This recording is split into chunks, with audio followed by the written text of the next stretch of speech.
Testing, testing, testing, testing, testing, testing. Hello and welcome to Treez Week 2021. My name is JP Saunders and I'll be your host for Treez Week.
Treez User Conference.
Hello and welcome to Treez Week 2021.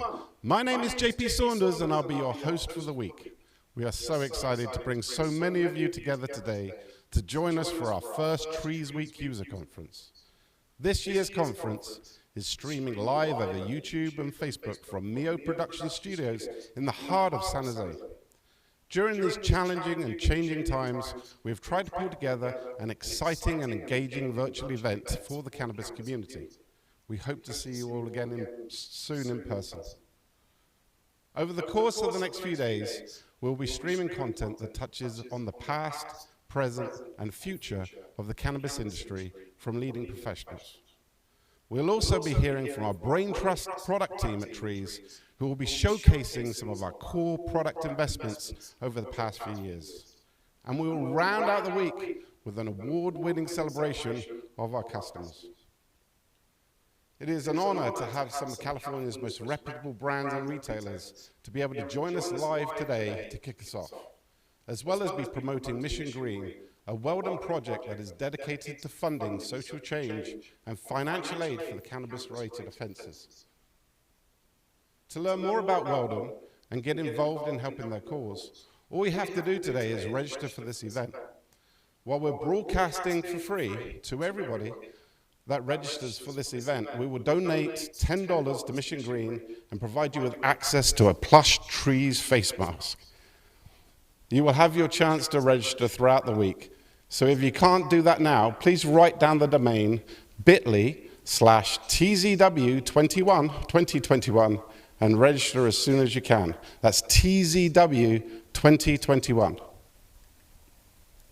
If you've registered already, you can donate more by visiting our Treez Week Mission Green donation page by accessing the URL bit.ly/WeldonTreez. Weldon Treez, all one word, no space. Thank you for your contributions and support to help social justice reform and fight against criminal justice. So to kick us off, we have a very special guest with us today, a man of many of us hold dear in our hearts. We knew him growing up from his movies, which had us all laughing. Together with Cheech, they tackled the issue of social awareness of the cannabis community through comedy. And some of you may even remember him for his music career. Tommy Chong has spent his life fighting for social change using his many artistic talents.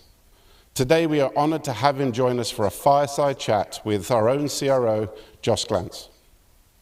Next, we will hear about the Weldon Project and their mission to help guide their way through federal legislation of the cannabis industry. Our Treez brand guru and data intelligence agents, 007 Matt Lynch, will be hosting a panel of cannabis industry experts to uncover what the future of cannabis retail looks like. And then finally, the Treez CEO himself, John Yang, will be helping to set the vision of where Treez will be going. So grab your favorite beverage, gummy, blunt, and sit back for the next few hours and enjoy the cannabis conversations. I will see you again at the end of the day to wrap things up with one of my favorite artists and musicians, Alex Lucero. Thank you so much.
Good afternoon, everybody. I'm Josh Glantz, and I'm the Chief Revenue Officer at Treez. I'm thrilled to be here today with our special guest and keynote speaker, the iconic and legendary Tommy Chong. Yay! With more than 40 years in the entertainment industry as a Hollywood actor, director, and producer, Tommy has added social justice advocate and entrepreneur to his resume. Tommy is the owner of Tommy Chong's Cannabis, one of the most well-known and successful legal THC and CBD brands, and he's now reuniting with his old partner, Cheech Marin, to open Cheech & Chong's dispensaries nationwide. Welcome and thanks for being with us today. Well, thank you for the introduction. Yeah. So, in speaking with you, I'm not an entrepreneur, by the way. I'm half Chinese. Okay. I want to clear that up. Half. And there's a little more in there too, right? Oh yeah, Native American. Yeah. I can have my own casino. Yeah, 8%. Have you thought about that? Oh yeah, shit. Yeah. I mean, think about the revenue streams. I'm just thinking about a place to play our music. That's right. Well, you know, you were a musician. Yep. Before. Okay. So, but you were touring. Yep. As a musician, and you told me a really fascinating story about a trip to England once. Oh yeah, we played in a club called the Speakeasy where Jimi Hendrix came in the club. The club was empty until Jimmy showed up at the height of his career and the popularity, and he walked in, about 300 people followed him, and he walked up to the stage and he says, "Hey Tom," he knew me by name because Jimmy was a fan of the band, and he asked if he could sit in. And you know, my first thought, because I'm a comedian, I thought to say, "Oh, I'm sorry, Jimmy, but maybe the next set, maybe the last set," you know. But of course, I took out my guitar, and he said, "No, I want to play bass," because he's a left-handed guitar player. Besides, my guitar didn't have the right strings on it. And so we played for a couple of hours, and the owner of the club finally had to pull the plug because we would have still been playing right now. But I've had a few moments like that in my life. That's great. How did you transition from music to stand-up comedy? Oh, if you know musicians at all, I would say 99% are comedians. Oh, they got funny stories. So, drummers, especially. Peter Sellers, you know, the great Peter Sellers, he was a drummer. He was a vaudevillian drummer. He was considered the world's best or the fastest jazz drummer in the world at one time. All the good comedian, all comedians, you know. Red Fox, the great black comedian. Yeah. He was he played stand-up bass in a street corner band. Yeah, and most of them. Jamie Foxx, another great pianist. Great comedian, yeah. It's timing. Right. So, your career in Hollywood, 40 years, dozens of movies. Yeah. Can you share a couple anecdotes, things that, either actors that really stood out? Oh, man. Experiences? You know, it's a layup. It all happened so late in my life. You know, I was just turning 40 when we did Up in Smoke. And Up in Smoke was such a game changer for everybody. And me, Lou Adler was the director on paper and on the contract too. But I really had a lot to do with the directing and the writing of the movie. In fact, the word was that they never had a script. Well, you can't shoot a movie without a script, even if the script is made up on the spot. Right. After you shoot the movie, you got a script. You know, so what we did, it was a lot of improv, but it was improv that we translated into a movie, and it came from the heart. Like Cheech portrayed his version of a lowrider that is so iconic, that's around the world. Everybody, it changed people's lives. Cheech's portrayal as the Chicano was so fun, so much fun, that it took the Chicano lowrider, you know, with the headbands and the gun and the gangs and all that, took him out of that to this beautiful, almost, you know, harmless, just a sweet Latino that, and then he teams up with me. I'm from, you know, I'm in the Up in Smoke movie. I'm from a rich family. Yeah. You know, I'm the only kid, and I'm not a kid. That was the funniest thing about it. I'm a 40-year-old teenager. Being told that you have to get a job. Still living at home, but I'm a health nut because I'm eating, you know, healthy power I drink. think you started that craze. I feel like it. You know, I feel like I did. No, that movie, man, it was so ordained. It was so, you know, God really wanted us to do that movie. I mean, nobody had made a movie to show people that smoking weed was fun. It's fun. I mean, you had 40 years of reefer madness being, you know, trying to demonize Yeah. the flower. And, you know, and they had reefer madness was done to demonize not only the substance, but the people. Yeah. It went after jazz musicians. Reefer Madness went after jazz musicians, and it wasn't so much racist, but being called marijuana, you Right. know. Well, that was it went racist, after for the sure. Chicano. It went after the Latinos, and you know, I mean, America's always been, and still is, racist, you know, just by nature. The whole racism, which is ignorance, just stupidity, it's just ignorance. And it's still going on now. I mean, you look at the world today, it's embroiled in it, you know. Right. The killing of George Floyd, you know, the Afghan Taliban thing, racism. And it's karma too, by the way. Well, it's karma for a lot. But that's one thing about pot, man. It should bring us together. Well, it started back in the age of Aquarius. Remember hair?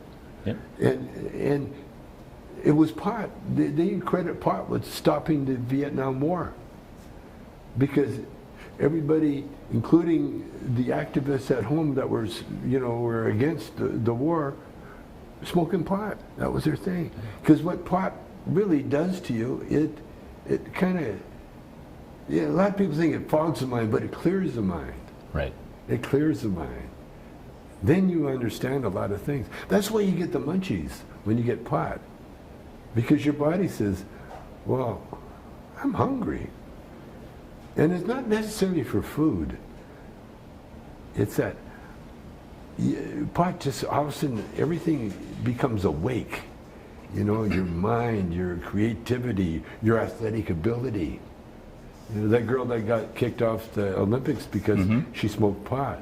No, in the meantime, it helps in recovery. Huh? Absolutely, it helps in recovery. It does, but it helps your brain.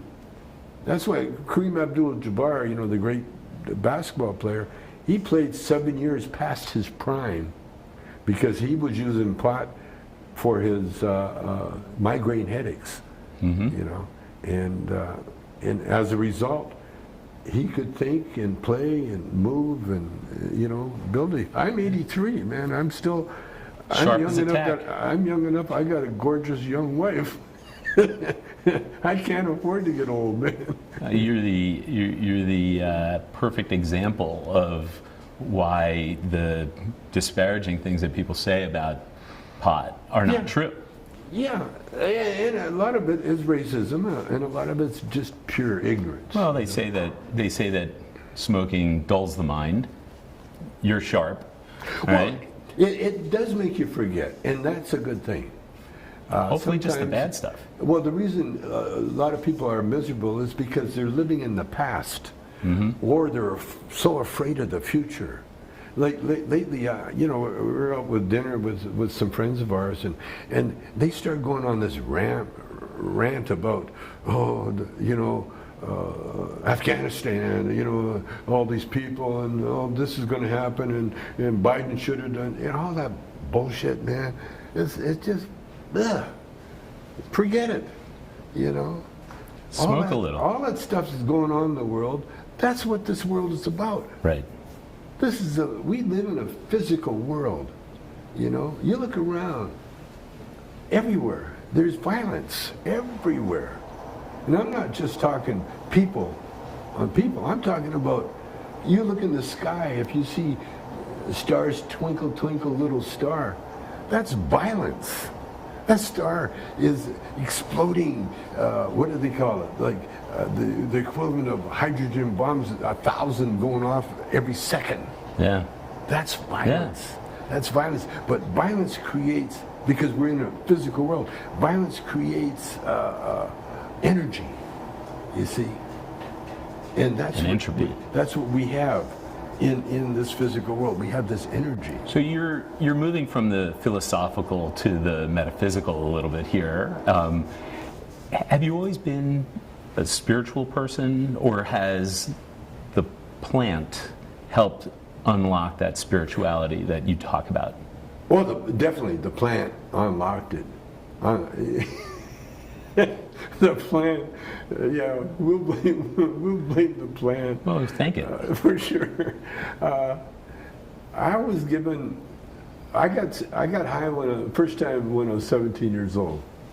You know, by that time I was in a rhythm and blues band, and I was playing, and it was happening. The Chinese guy gave me a bass player, Raymond Ma, handed me a joint and a Lenny Bruce record at the same time. Wow. Boom. And I was in Calgary, and so no one knew what pot was there at that time. The jazz guys did, of course. And I put the joint in my pocket, you know, because I was a little scared, you know. And then, so he lit up another one, and he handed it to me, and I took a toke. And I was listening to a song called Lonely Woman by Ornette Coleman.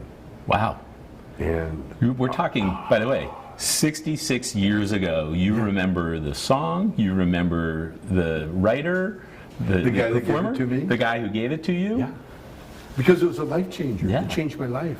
Wow. I was in school. I was trying to get my grade 12 education. I was, you know, wasn't doing a good job at that. I kept sliding from the matriculation course, and now I'm into the, what do they call it? Remedial? Industrial. Oh, the industrial. Where you learn how to clean a motor or something. I was coming down. I was taking electronics. That's what I was.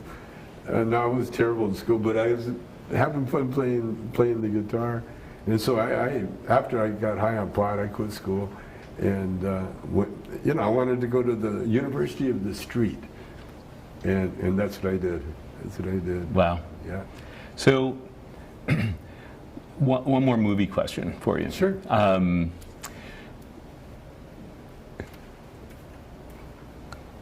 Still Smoking. One of my favorites. But could anybody make that movie today? Nope. Not even Cheech and Chong. I don't think so. We were so politically incorrect. I get comments all the time, you know, oh, Chong, you did blackface. Yeah, I did blackface. Damn right I did. I didn't have to.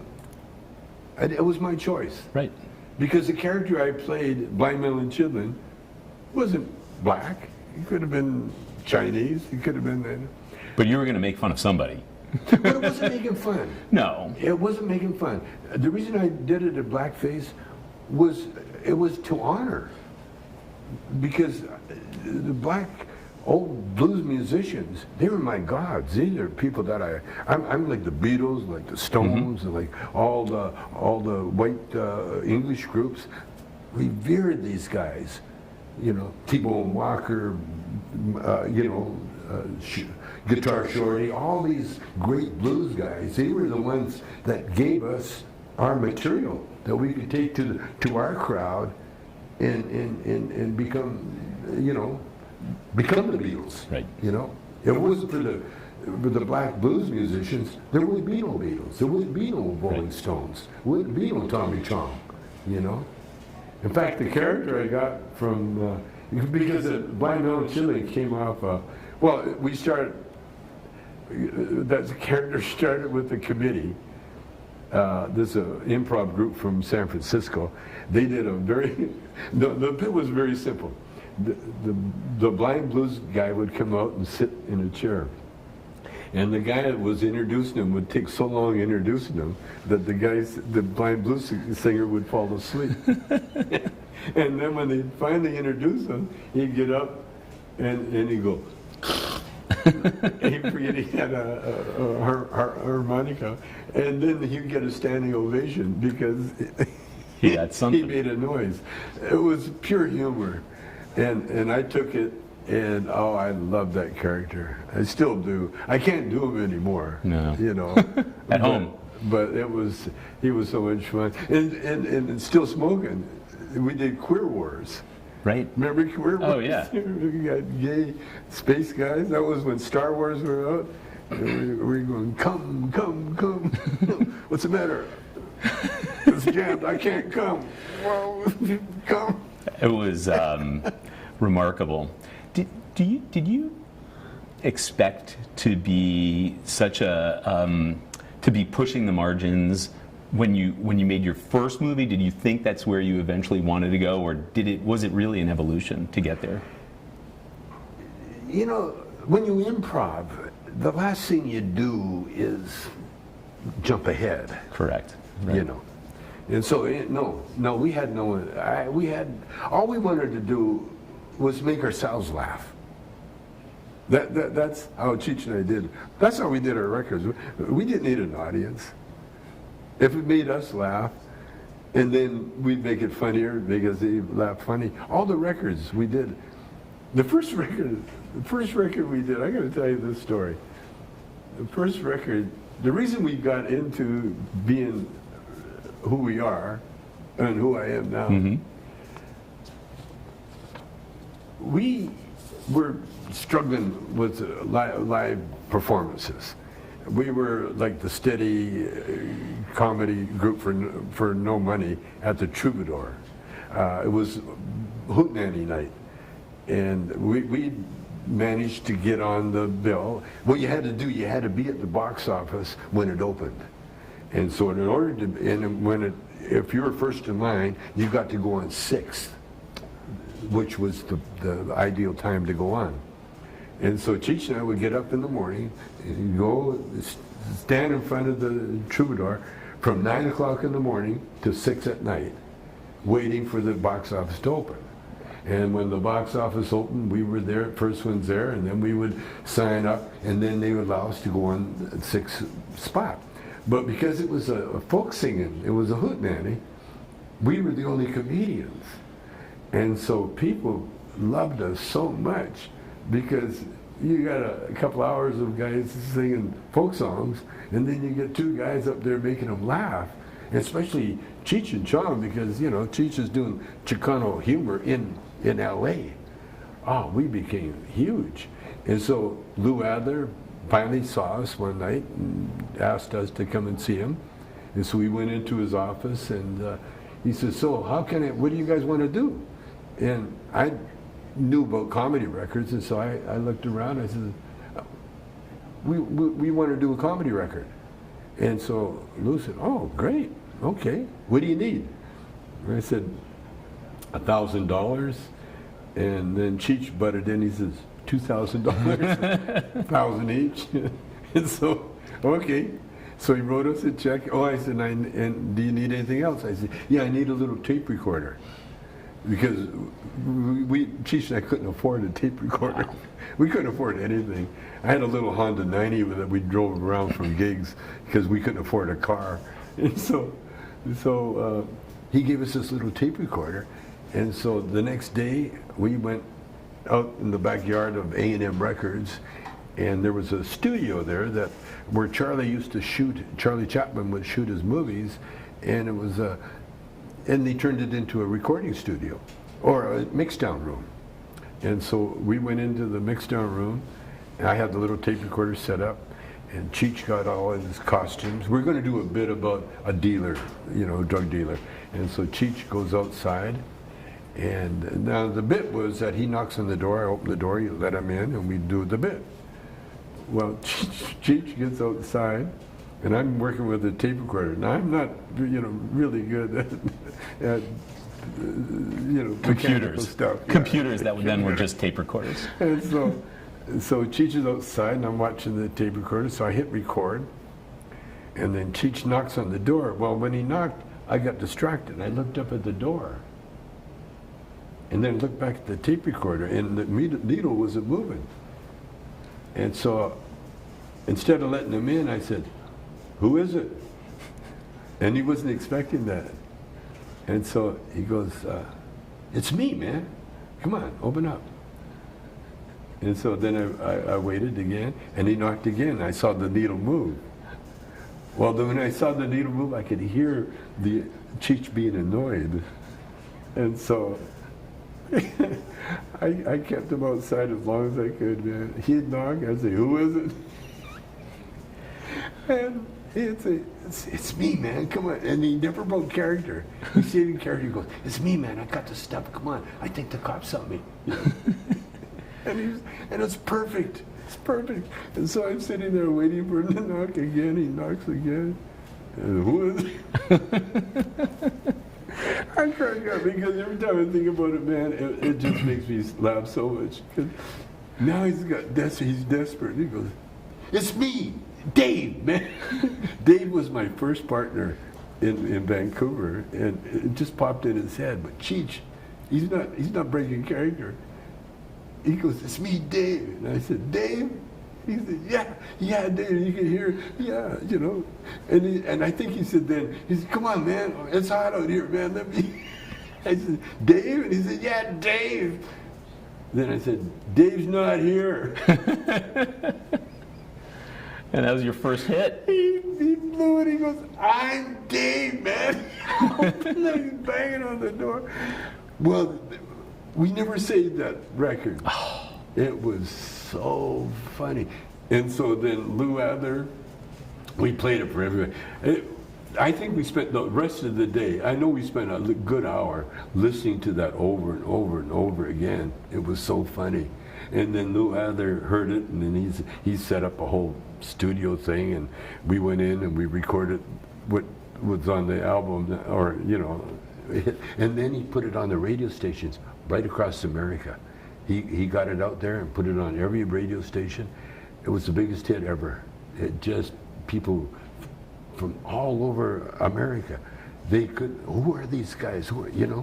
And then Cheech and I went on tour, and we were playing everywhere, and all the, I mean, we're the biggest things in comedy. So was that improv or you pushing Cheech's buttons, was that like a constant theme? Constant. But Cheech was aware of it now. He saw the value, and he wasn't mad at me. He wasn't mad at me anymore. And so then we did 9 albums. Right. 9 albums. And toward the end, we ran out of. I mean, we'd be on the road working, and Lou would send a crew to where we were, and we'd record in the hotel room. And because we never wrote anything, we would make it up as wherever we were. We did and then you brought back a lot of those characters in your movies too. Some of them. Well, when we did the movie, Lou wanted it to be Cheech and Chong's greatest hits. And he wanted us to do a lot of the bits. But Cheech and I decided that Pedro and Man, as musicians, were much movie-wise. Both Cheech is such a genius. There's a lot of genius in that guy. And I'd grown up with movies all my life. And we were destined to do what we did. I mean, the forces were just put us together for that reason, because and then I was the one that really got into the pop, everything. And Cheech got bored with it. He wanted to do other things. He got bored with the characters, and I couldn't get away from him, and I'm glad I didn't. It worked. Well, I was never an actor. See, the thing is about Cheech, there's so many talents, mentally in that. He was an English major. He was a world-class potter. He can make pottery. That's what he went to Canada when he was dodging the draft. He went up and became a potter. And so Cheech has got a lot of talent. And he's opening his art museum, Chicano Art Museum in Riverside.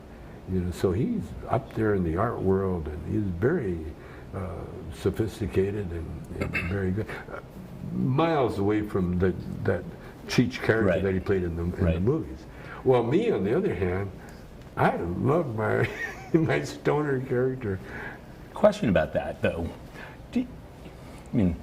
Many people know that you were ultimately arrested for selling water pipes, or giving your name to a water pipe business, which, the very aggressive prosecution or persecution. But did you ever think that while you were making these movies as a stoner, that you were just raising the attention on you? People was there ever any trouble on set? I grew up in Canada, in Calgary, and my early acquaintances or friends were guys that got out of prison.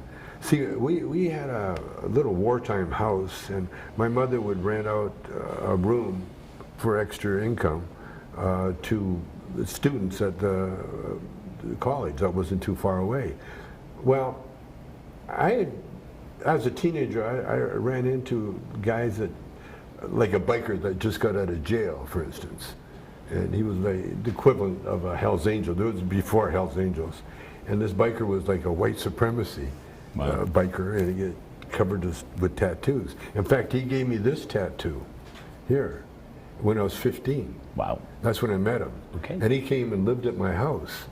And so, he gave me a tattoo, and my mother was very cool. She said, "Oh, that's cool," And so I had no idea this is a white supremacy tattoo. and I'm going to get a Black Lives Matter somewhere, put in there somewhere. Not a bad idea today. Maybe my son, he said that's a iconic tattoo, But Erwin McCann did time in jail. That's the name of the guy that gave me the tattoo. Well, Erwin, he would teach me what went on, like prisons and that. And then I met another little French guy, and Erwin went on to get married and have a good life. We were a halfway house. And then I had another tenant that came in, a little French guy that just because the word got out that we were like, good people. Your mom cooked good food. Good help guys that just got out of prison. Because in Canada, they, in the middle of the winter, they'd kick them out of jail. They don't care if they had anywhere to stay or live or anything. You got nothing. Just boom, you're out there. That's why a lot of them, commit crimes to go back. Little French guy, he came. He was in the penitentiary, and he was a tap dancer. He learned how to tap dance, or he was tap dancing before he went to prison. But that was his gig, tap dancing. And so little Frenchie, and I'd be invited to parties, and I'd ask the host, "Is it okay if I bring my friend? He wants to do a show." And they, "Oh yeah, bring him." And so Frenchie would do a little tap dance. But I learned a lot about that side of the prison world. And so when it came time for me to go to jail, I was kind of looking forward to it, because another friend of mine, it was a really good friend of mine, like we were almost brothers. He stole a car and went to jail for 2 years, but when he come out, he was all buffed. That was one of the reasons I got into weightlifting, because we were both identical. And then when he got out, he's got a six-pack, and he's got arms and shoulders, and so Did you come out of jail with a six-pack and shoulders? Huh? Did you come out of jail with a six-pack and shoulders? Well, not quite a six-pack, maybe a one-pack. I had a one-pack, and I was pretty built. When I got out of jail, the last month when you're in prison, you get ostracized. People they draw away from you, because now you're going to be released, and they cut that bond, that personal bond that you get. They cut it, you know, and so. But they also give you a goodbye, going away dinner, you know. And with me, when I was getting out of jail, this Chicano barber, he says, "Come on, I'll give you a haircut." And he gave me a 2-hour haircut. To this day, my wife says that was the best haircut you've ever had in your life. He spent 2 hours, you know. And so when when I was released, I had a tan, I had a great haircut, you know.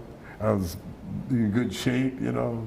Walk out there, looked like a movie star, you know. Were you able to smoke in jail? No. Couldn't find any? No, wasn't that. They were trying to bust me because it was such a chicken shit bust that the prison people, they wanted to, so they had people offer me joints all the time I was in prison. And then they would drug test me an hour later. So I knew what they were doing.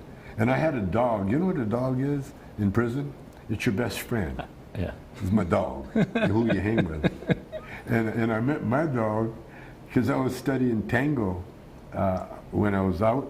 You know, I still do. I'm a tango dancer. We'll talk about that in a minute. Yeah, and so when I was in prison, I was practicing my tango on the basketball court. And, you know, and I'm up there doing the tango, you know, while you're in prison, but I'm a comedian, I'm a performer. So people watching me, you know, great, even better. So I'm out there doing my tango walk, and this biker, you know, short but big, he could best pinch 400 pounds. He goes, "Hey, John, you don't have to dance alone. I'll dance with you." Har, har, har. And all the buddies, they're all laughing. So I walked over to him and took him in my arms. And he got all homophobic. "Oh, Jesus, don't." And he became my dog, Steve Larson. He became my dog. And he taught me a lot about prison, you know, how to do time and all that stuff, you know. Let's stay on the dancing for a minute. Sure. You came out, you had a little bit of a career resurgence using dancing. With Dance with the Stars? Yeah. Well, you know what happened there? My wife, who studies been studying dancing for years, you know, she takes sometimes 3 dance classes a day. She'll do tango, ballroom, and then ballet. So she wanted to go on Dancing with the Stars. And so she went down for an interview. Well, during the interview, they found out that she's married to me. And so Dancing with the Stars. And so they said, "Well, do you think your husband would like to be on the show?" Of course, my wife was, "Yeah, he'd love it." And so next thing I know, I'm on Dancing with the Stars. How'd that go? It went great. It went great. Oh, it was the hardest thing I've ever done in my life. Hardest physical thing. I was in my late 70s, I was 78, something like that. And they never had anybody that old go as far as I did. I made it to the finals. And what was your favorite dance? What, my favorite dance? Yeah. The tango. Yeah. Oh, yeah. Kevin Hart was a judge, and he gave me a 10. And the rest of the dancers said, "Whoa, you got a 10, you know." Was it more of a thrill for you to get a 10 from a fellow comedian than from a dancer? Oh, it was a thrill, period, you know. Yeah. You know what the thrill is? It's just getting through the night. It's tough, man. You can't fake it. You're dancing, man. But I learned. You know what the trick is? In fact, all you guys, if you're going to do Dance with the Stars, when you're rehearsing, let the pros rehearse. That's what I did. I let the pros rehearse, and they loved it. And because they got a chance to dance, you know, that's what they do with their life. You know, with me, I'd sit and watch them, and then I'd see what they did, and then when it was my turn, I would just copy what they did. But no, I got you develop lifetime friends when you get into that, because it's like going to war. You know, you're in a contest, and every week, you know, are you going to get voted out, or, you know, right. It comes, and I kept getting voted in. I was kind of hoping they would vote me out. Yeah, my ass was dragging. That's great, though. Would you mind if we play a little game? Sure. Switching speeds a little bit. Any money involved? No money. Oh, okay. I want to get your votes for good stoners in the entertainment world. How about that? Stoners in the entertainment Yeah. world? I have a list. All right. You have a list? I have a list. Oh, okay. Yeah. Okay. So you can say good stoner, poser, amateur, whatever you like, all right? We're going to start with a lot of people's favorite current stoner, Seth Okay. Rogen. Seth? Yeah. Great actor. Is he a good stoner? Oh, yeah. Excellent Okay. stoner. All right. What about Snoop Dogg? Oh, he's a Snoop He's a Dogg. professional stoner, Only problem right? with Snoop Dogg, he bogarts a joint. Oh, really? He does. That joint, you know the buck stops here? Well, Yeah. the joint, if it's handed to Snoop Dogg, you don't get it back. I think it's a health thing too, because he doesn't want to share his stuff with anybody, So Got he's it. okay, but he bogarts. What about Sean Penn? Love Sean Penn. What was his character? Spicoli. Spicoli. I love Spicoli. Good stoner? I love Sean Penn. Okay. I knew his brother really well, Chris Penn.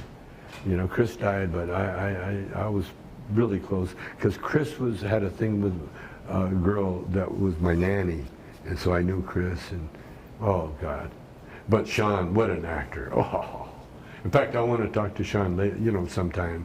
I got an idea, but go ahead. Oh, cool. Dave Chappelle. Dave was so young when I met him. I did a movie with him called. I forgot the name of it. Something. Anyway, yeah, I love Dave. Dave as a So comedian. you like all these? You like them all? Oh yeah, I do. What about Matthew McConaughey's character from Dazed and Confused? Excellent. Well, Matthew McConaughey. Yeah. Whew, what a guy. I loved him in Wolf of Wall Street. Yeah. Oh yeah. When he's doing his. Well, you know the real Wolf of Wall Street, don't you? Oh, I do. I was in. He was your incarcerated cellmate, with him. right? Yeah. Who did you teach him to dance, No. or did he teach you to dance? No. That's, Neither? I taught him how to write. Ah. I taught him how to write. So his books are I because was of you. I was writing my book, and he was playing tennis and every day. And he come in, and he said, "What are you doing?" And I said, "I'm writing." And he's such a genius. He says, "Oh, I'm going to write." So he wrote a few pages, and he handed it to me. And he wanted me to go, "Oh, what a great! Oh, you're so wonderful." But I know I've been around enough geniuses to know that if you want to make a genius notice you, put him down. You just slap him down a bit. And so when he handed me his pages, is what do you think? You haven't written shit. And he got what? I says, he all you did was copy Bonfires of the Vanities, Tom Wolfe. And so he said, then he said, "So what should I write?" I says, "Write the stories you've been telling me every night." And I said, "There's a most of rule." And he said, "What's the most of rule?" I says, when you're writing, you see, you make it the biggest you can. Like the Bible's a good example of it, They not only escaped from the Egyptians, God parted the seas. Let's keep getting it bigger and bigger. And it got big, and they went through there, or he stopped. That's how you write. Make it so big that the reader goes, "Whoa!"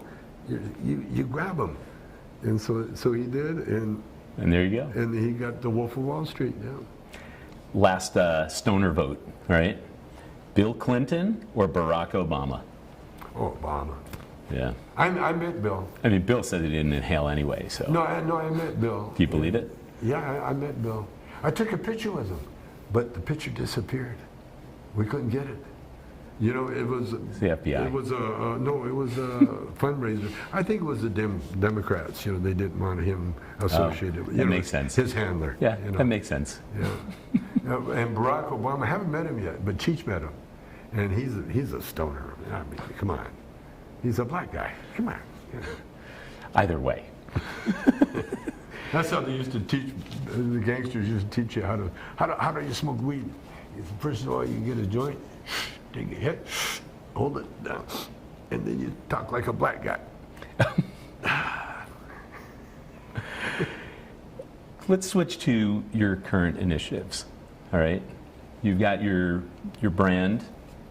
Let's talk about that, and then we'll talk about your the dispensaries that you're going to open with Cheech. But when I walk into a dispensary and I'm looking at buying one of your products, should I be thinking about your movies? Is there something about the product that you want me to think about? What is it that you want consumers and fans to think about? Probably one of the reasons that Up and Smoke was so successful is that so many, in fact, the tagline was, "Don't come straight to this movie." You got high to watch a movie, and by doing so, it made that movie that much funnier. And laughter is the best medicine of all. Laughter is the human's way of recognizing truth, because you can't laugh at something that's fake unless you know it's fake. You know what I mean? Yeah. That's the and even when you know it's fake, that's the truth. Yeah, you can't fake laughter, really. People try to, and then right away you know they're faking it. So true laughter is the recognition of truth, you know, and Up and Smoke is full of truths. That's why it's so popular to this day, you know. So you want people to think of you as a purveyor of truth. Yeah. I like that. See, the great thing about... Write that down. The great thing about truth is that it's not hard to remember. Right. You know, lies are hard to remember. You know, I remember, or don't remember, my wife and I got married, but because she never really believed in marriage, and I was the other way, we can't remember the day we got married. Because I know it wasn't a true thing. We got married because of the financial thing, you know. So, are we going to go any longer? We're going to keep going. Oh, because I got to take a pee break. Can we take a pee break? We're live. Huh? We're live. So I'm peeing in front of everybody? Yeah. You got a bottle? I'm peeing, shit. We'll take a break. And we'll be right back. Okay. No, I got problems. I get it. I get those problems too. I got what do you call it? I had... I know you've had cancer.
And we're back with the iconic Tommy Chong. Oh, feel so relaxed now. Thank you for taking that break, actually, because it gave me a chance to think of some new content. Okay.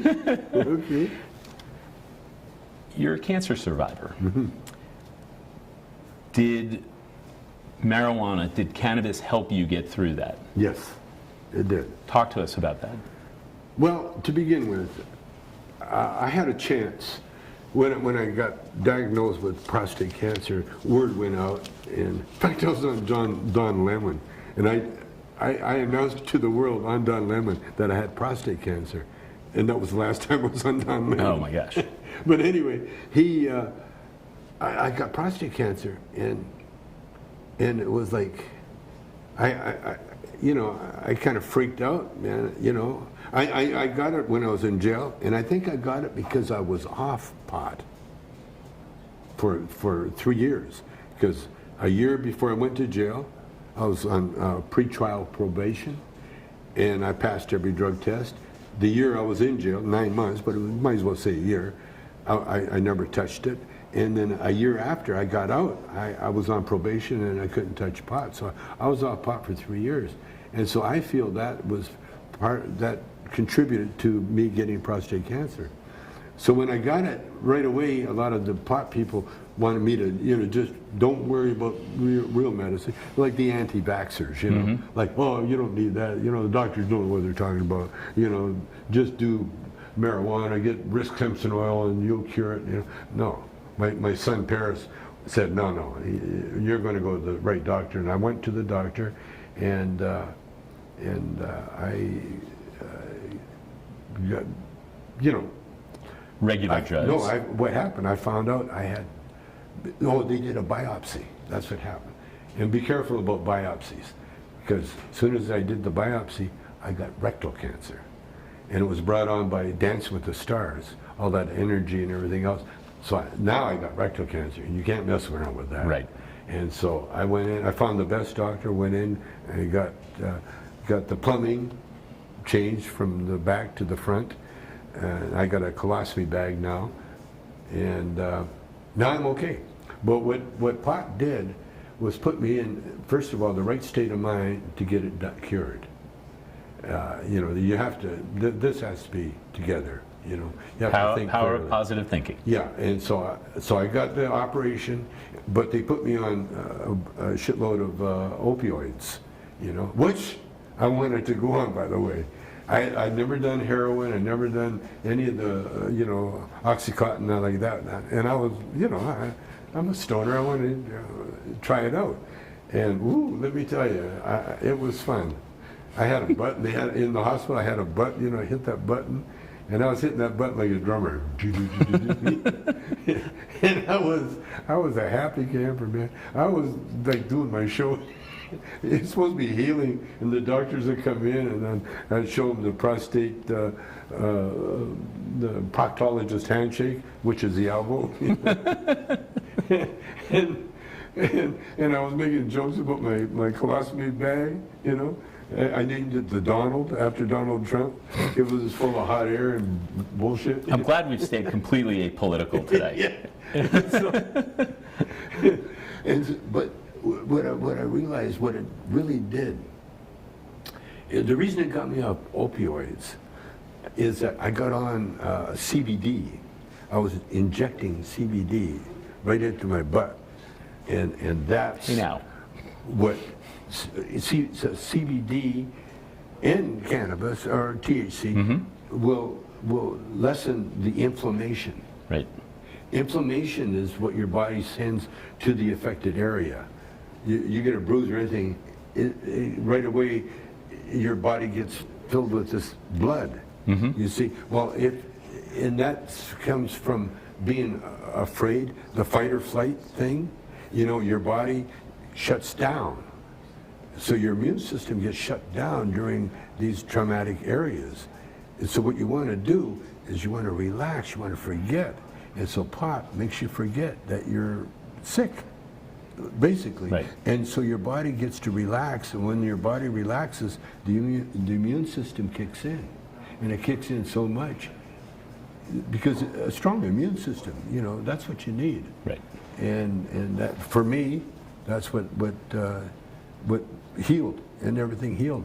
But changed my diet, quit drinking, no alcohol. I don't drink any alcohol. I don't give my body any excuse to be weakened in any way.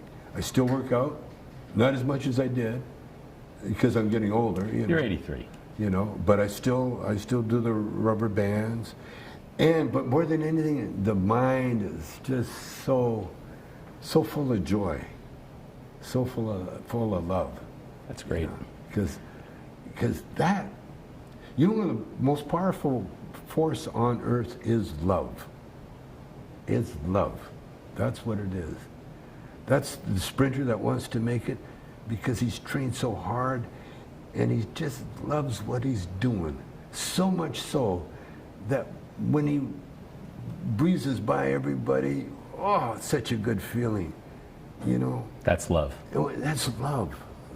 Love is appreciating that you're alive, that you, like when you drink, who was the comedian?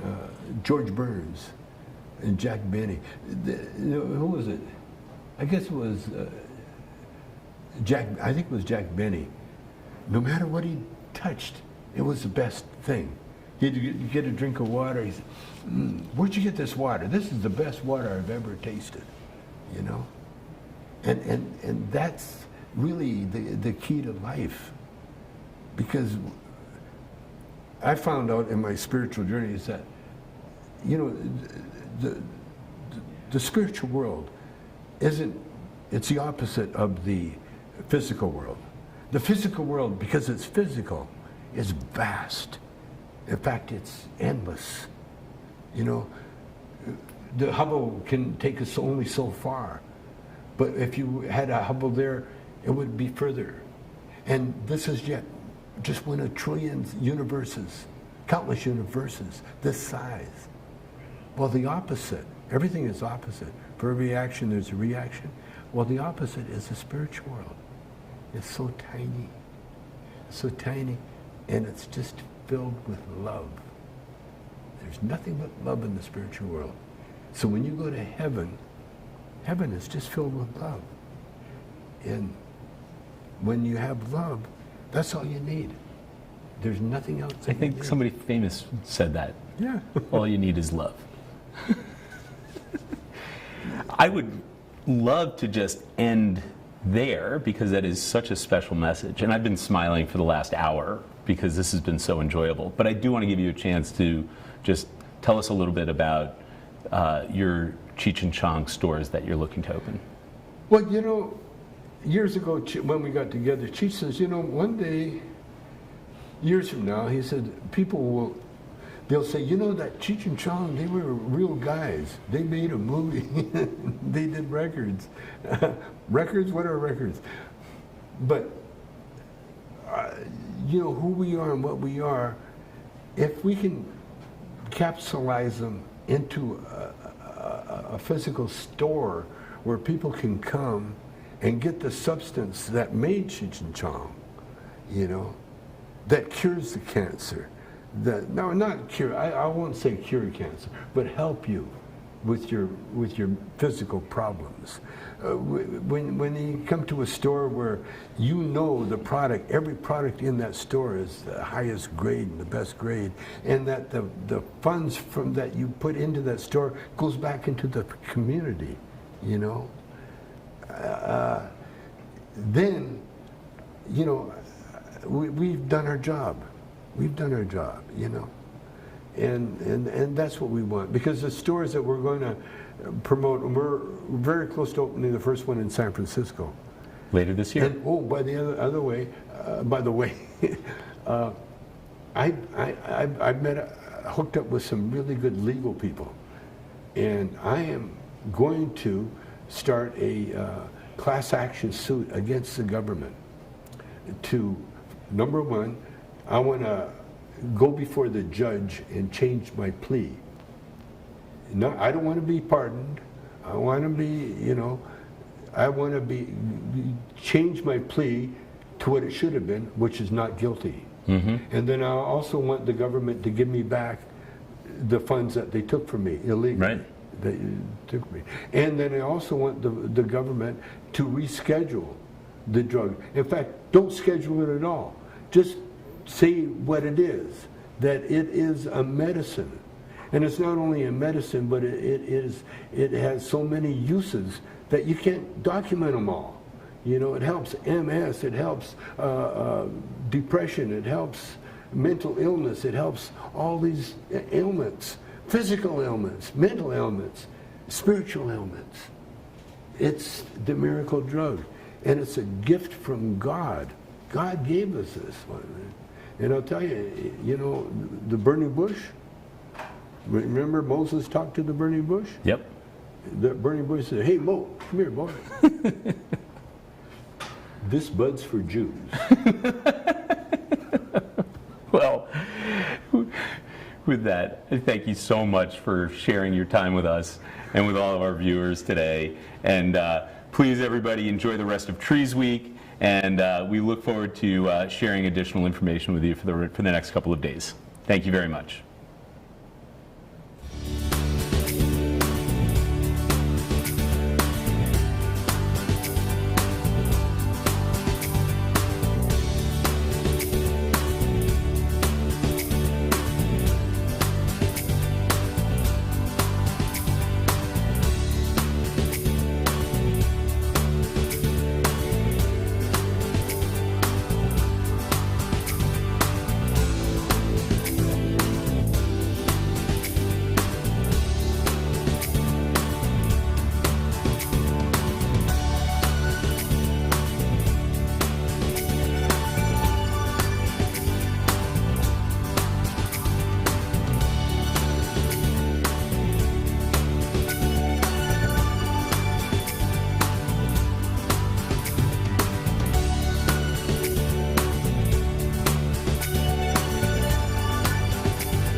Weldon Angelos. In 2002, I was arrested in a sting operation for selling less than $1,000 worth of cannabis.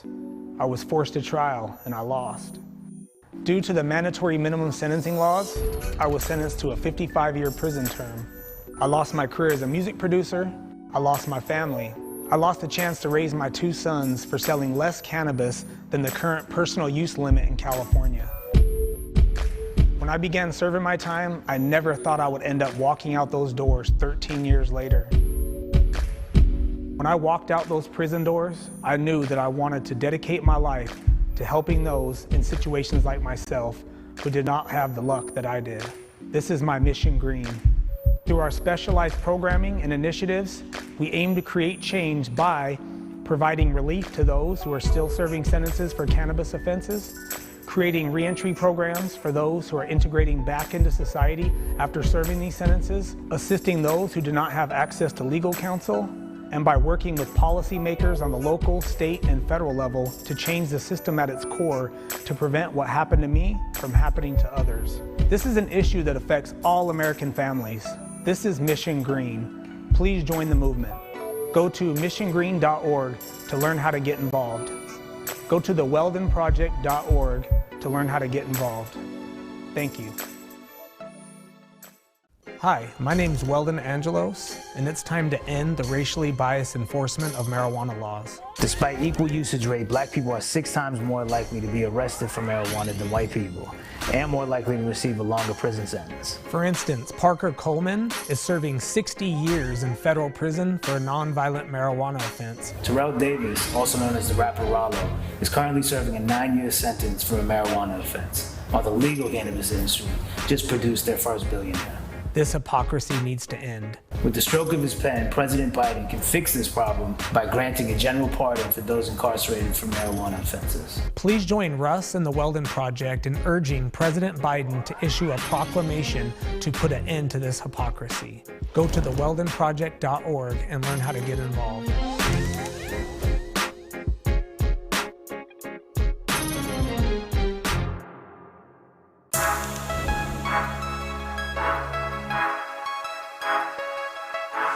Weldon Angelos' own criminal case generated a lot of attention. Now he is gathering a group of celebrities and activists to push for the release of others doing time for marijuana-related crimes. I done had pretty chicks with all the right features and hood rat chicks. The Weldon Project's first effort is to persuade President Trump to commute the sentence of the rapper formerly known as Loon. Amir Muhadith is serving time for a drug conspiracy charge. He was sentenced to, I think, 14 years in prison for just making an introduction to someone. He never sold a drug. Angelos is drafting others to help him. Faith Evans, NBA champion Kevin Garnett. Angelos says they're starting with this case, but want to push the president to do so much more. So now you're an entrepreneur. 5-10 years ago, you're a criminal. So people understand, you got sentenced to 55 years for $900 of pot? It was so outrageous, even the judge balked at the sentence that he was forced to impose. So with Rollo, it's a little bit different because we're talking 440 pounds, I believe, of weed. Yeah, so Rollo's situation is a little bit different, but at the same time, there are people making millions and billions for selling, tens of thousands of pounds, in other states, and they're not being prosecuted federally, even though they both violated federal statutes. And that's why it's so unjust to incarcerate some, but allow, mostly the elite and mostly, older white men to prosper while locking up people of color like Rollo. First, let me start by saying free Rollo. Brother, yes, sir. Also known as Terrell Davis. We're both from the west side of Atlanta. This brother grew up in one of the roughest sections of my neighborhood. And they say my neighborhood, that side is pretty rough. This brother went on to beat the streets and beat a lot of violence and became a rapper, became a businessman. I want them to hear that from the guy that started Death Row Records, from the same mean streets that they came from. I'm saying that's what I'm here for. During his stay behind the wall, he developed rehabilitation programs that are still in use to this day. He had many supporters on the outside that were fighting for his freedom, such as reform advocates Allison Johnson and Weldon Angelos. They feel like their life is not going to be satisfied if they don't pull out as many people as possible. You know, when I got out, I was the lucky one. You know, I had a lot of people pulling for me, but the majority of people in prison, they don't have celebrities or political people pulling for them, so I knew that I had to be the voice for the people left behind. One of the gentlemen was mentioned earlier during the White House briefing, Luke Scarmazzo, is serving 22 years for following state law in California. He was prosecuted under a kingpin statute, and he's still in prison right now. Can you give us the update with what's happening with Big TC, please? We're working on it. Like I say, Jessica and Weldon and Kim, everybody involved that are helping and that have helped up to this date. We thank you, we love you, we cherish you. And, just looking to get it in the governor's on his desk and hopefully get him pardoned, because he's definitely been in jail for a long time for something that he's not done. Biden said it on the campaign trail. He said it during the debates that no one should be in prison for cannabis. While he doesn't support, full legalization, he supports decriminalization and expunging records. And so we're going to hold him to it. He made those promises, and people are sitting in prison while watching, the elite continue to enrich themselves off this plant, and while simultaneously keeping some people in prison, and the hypocrisy must stop. Weldon and Project Mission Green, the first thing I want to thank you for is not just getting out and forgetting about us. You feel what I'm saying? It was like we're all on the same team. We all had all our posters. A lot of times me and your poster was right next to each other because we were kind of like the youngest of the bunch of all the advocacy groups that was like voting for us. So it was like we were around the same age, so it was like I could feel your pain. You feel what I'm saying? I want to let you know the work that you're doing is amazing, and it takes a real trooper and a real warrior to say, stop whatever it is it's doing, forget my bills, forget whatever is going on, forget the pandemic. I don't care if the pandemic keeps going up and 400,000 or 500,000 people die. I'm finna go march this in. I'm gonna try to go get this dude home. And I don't care about all that other stuff in the way. So that just speaks volumes to me, and I just want to thank you.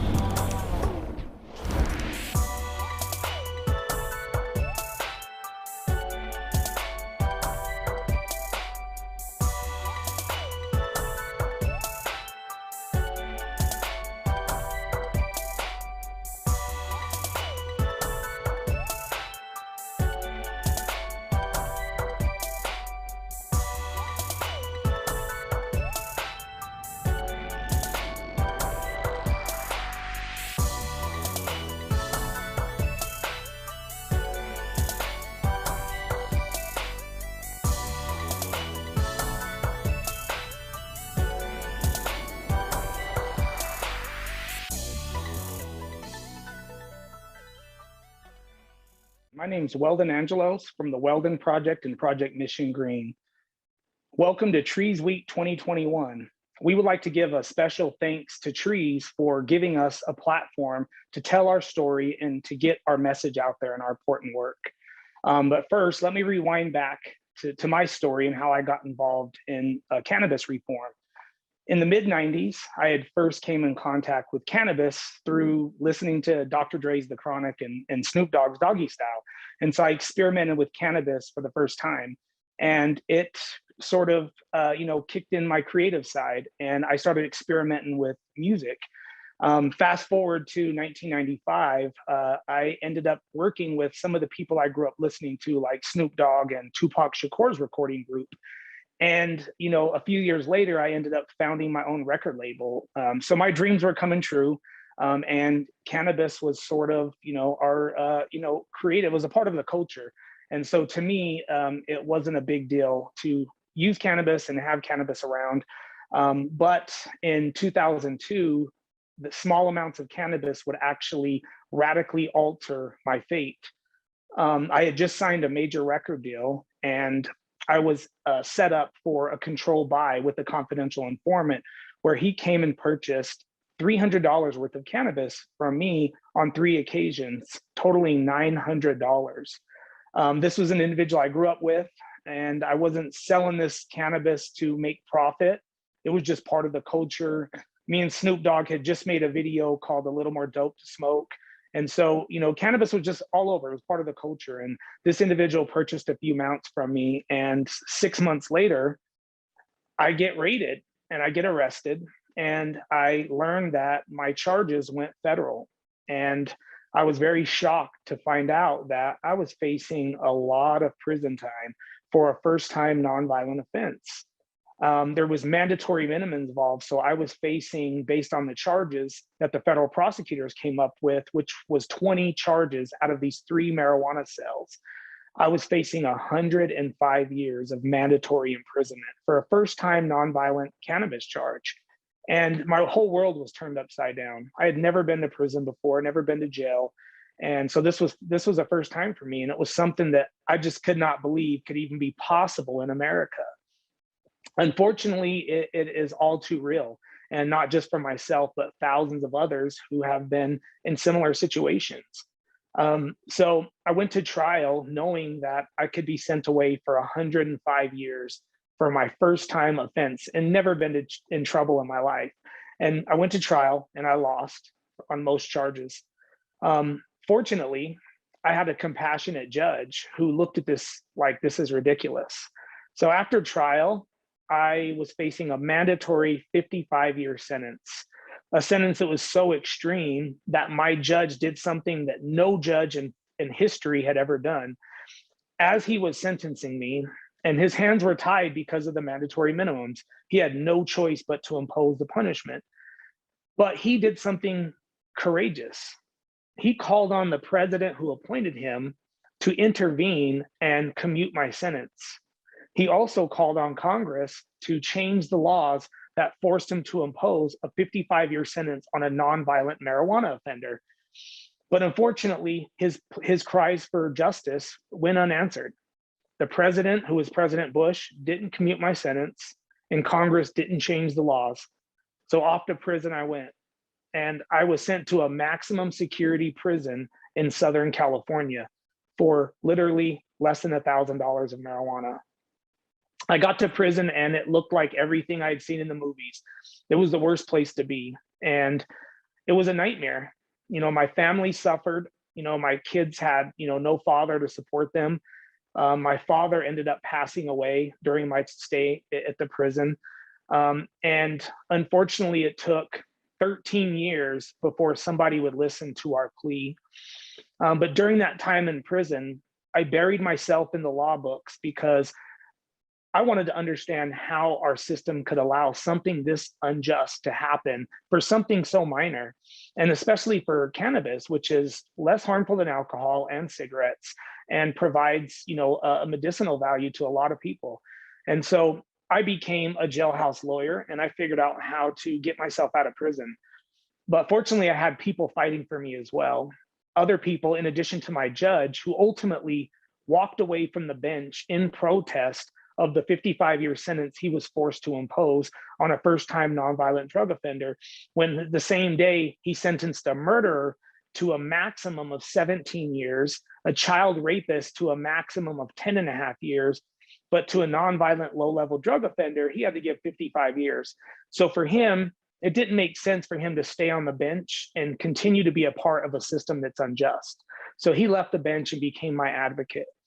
Other people joined him, like Senators Mike Lee and Cory Booker and Rand Paul, and other entertainers like Snoop Dogg, Alicia Keys, and Bonnie Raitt. They all came together despite being on opposite sides of the aisle to correct a massive injustice, which was my case. And I was lucky because most people in prison, they don't have people pulling for them. They don't have celebrities, they don't have political figures, and they didn't have a sister like I did who was an articulate advocate that could go out there and tell my story on the news and to members of Congress. And so these 13 years were filled with, letdowns. I lost every appeal. And so when President Obama launched his clemency program, I finally saw a light at the end of the tunnel. And I saw that, finally somebody's going to listen to my judge's cries. And on May 31st, 2016, I was freed, and I didn't expect it. I didn't know I was getting out that day, and it was the best day of my life to be able to walk out those doors and hug my sons, and just seeing, what the system did to me and my family made me want to not try to get back in the music industry and get my life back, but become an advocate and fight for the people I left behind. there were a number of people, including a gentleman named Luke Scarmazzo, who was in prison with me and had 22 years for operating a state-compliant medical dispensary in Modesto, California. I felt his case was even more unjust than mine because he was following the law, but he was given 22 years and he was not as fortunate as I was because I had all of these people pulling for me. So when I was getting out, he looked at me and said, please don't forget about us. You know, you have a unique network and platform. Please fight for us. So when I got out, I did exactly that.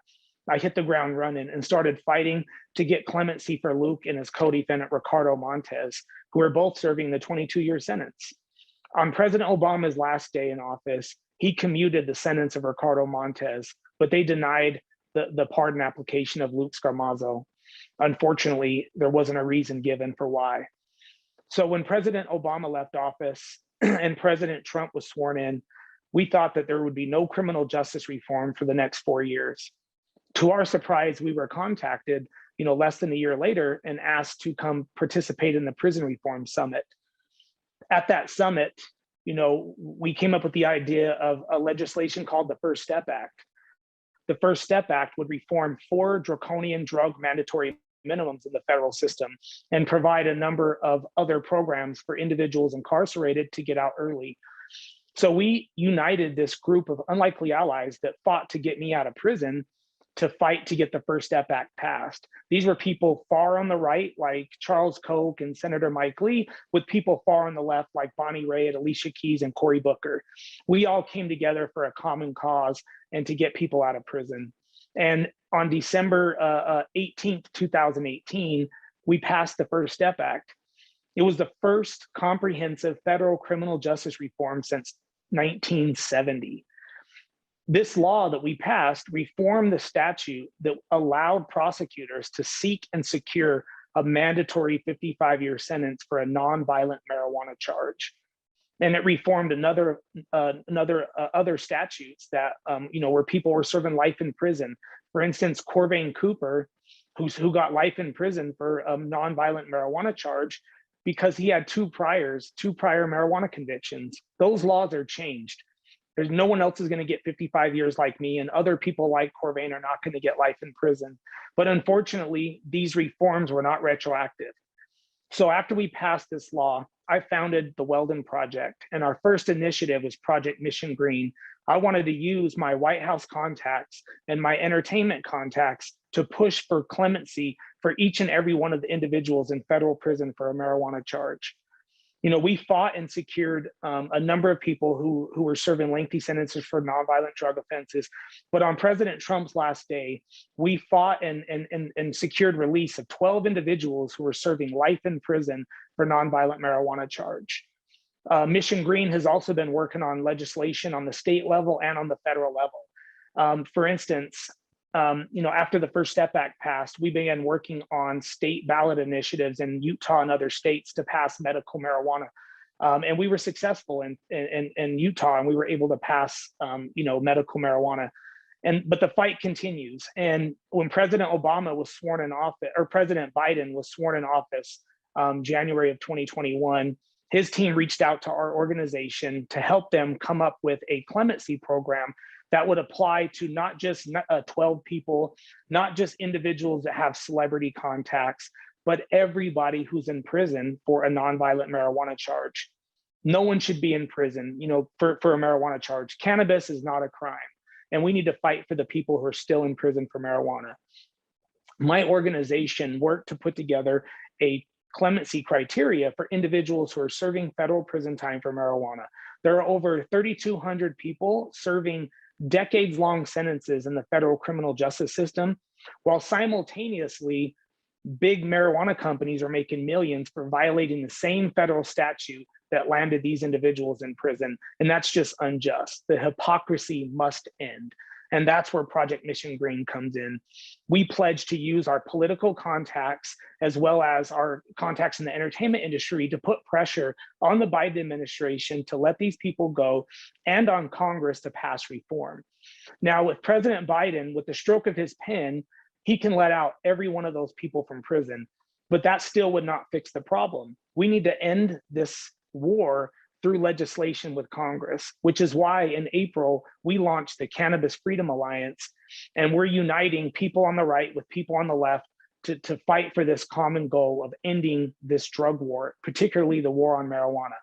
So we launched the Cannabis Freedom Alliance to engage with Republicans because we can't cut with one scissor blade. We cannot pass reform without both sides coming together for this common goal. And luckily, we've been able to get a number of Republicans to agree to vote in favor of the MORE Act.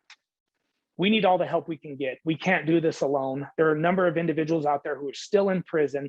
For instance, Parker Coleman is serving 60 years in federal prison for a nonviolent marijuana charge. He was the co-defendant of Corvain Cooper, who is now free thanks to clemency from President Trump.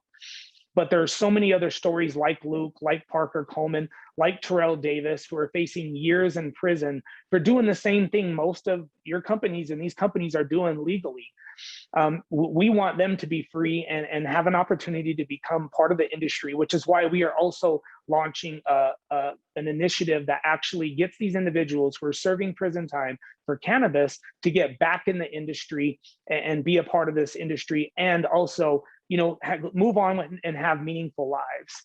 So please go to theweldonproject.org and learn how to get involved.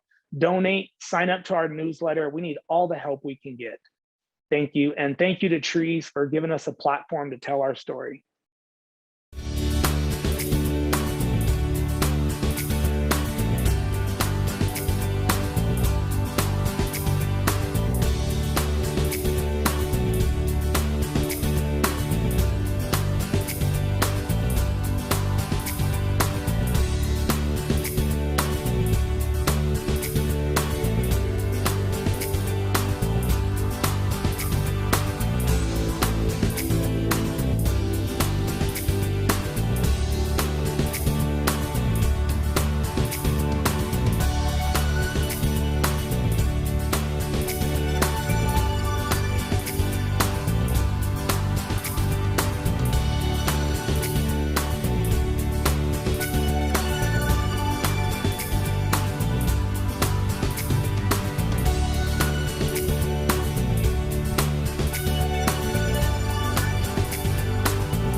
Hello, and thank you for joining us. Welcome to the first annual Treez Week Industry Panel. My name is Matt Lynch, and I'm here with 3 industry all-stars. Sharif, can you introduce yourself and your company? Well, first off, thank you for having me here today, Matt. My name is Sharif El-Sisi. I am the CEO of Eden Enterprises. We operate a vertically integrated cannabis company here in the Bay Area in California. Our flagship dispensary is Garden of Eden, and I'm just happy to be here today. Yeah, thanks, Sharif. Chris, can you introduce yourself and your company? Yeah, thanks, Matt. And thanks, Treez, for having us, everybody here. My name's Chris Lane. I'm the Chief Marketing Officer at Airfield Supply Company.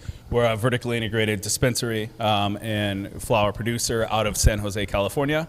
Yeah, thank you so much for having us. Thanks, Chris. Matt, would you introduce yourself and your company? Yeah, Matt Chu, known as Sensei throughout the industry. Original founding member of River Distribution, but just stepped out to do a new venture, Royal Distribution, as VP of Business Development. Thank you, Matt.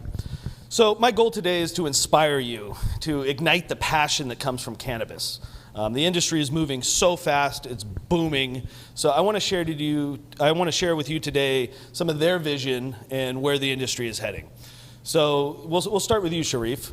As you see this industry just changing so fast, as you see the velocity of change just, incredible. Every month we're just moving further and further there. How do you see some of these changes playing out in the future? Well, look, COVID really changed the landscape here in California for brick and mortar establishments. And a lot of businesses have had to leverage technology to remain relevant. And what we're seeing is operators who are able to modernize their business at an accelerated pace are doing really well. And a lot of the kind of legacy operators here in the state are faltering a bit. And who knows how this is all going to play out? But I think technology is, while we're here today, but it's also the cream that's going to help everybody rise to the top and separate the long-term winners from folks who are going to exit the scene. Is there anything specific you're doing to meet that change or to adapt to that change? I think just like embracing the touchless environment. I think we were the first dispensary in the state to adopt an ACH payment solution, and that enabled us to service more customers than we ever had while we had our doors open. So just keeping up with the Joneses and making sure that whatever traditional retail is doing or cutting edge retail is doing, we're also doing. We're not handicapped because we're a cannabis business. Fortunately, we've got great technology partners to do that. Yeah. Chris, let me ask you the same question. The velocity of change, the booming, how are you guys adapting to that change?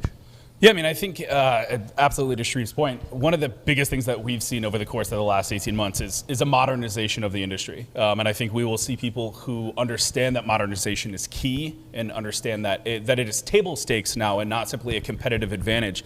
Will be the people that will rise to the top. So for us, that largely is driven by technology. We are lucky to be one of the largest single door dispensaries in the country. We're doing pre-COVID numbers about 1,500 people a day. A lot of that was through retail, and we were looking at scaling on our e-commerce business and pickup and delivery and all those kind of things. And COVID really sort of lit the gas out of that fire. We kind of call it the Amazon Prime moment, where we realized, we had the opportunity to meet people where they were rather than force people to come to us in a lot of ways. Cannabis for so long has been about access. People were simply happy to be able to get legal cannabis from a place, so they're willing to wait in lines and deal with inconveniences when it came to payments and all of these different things.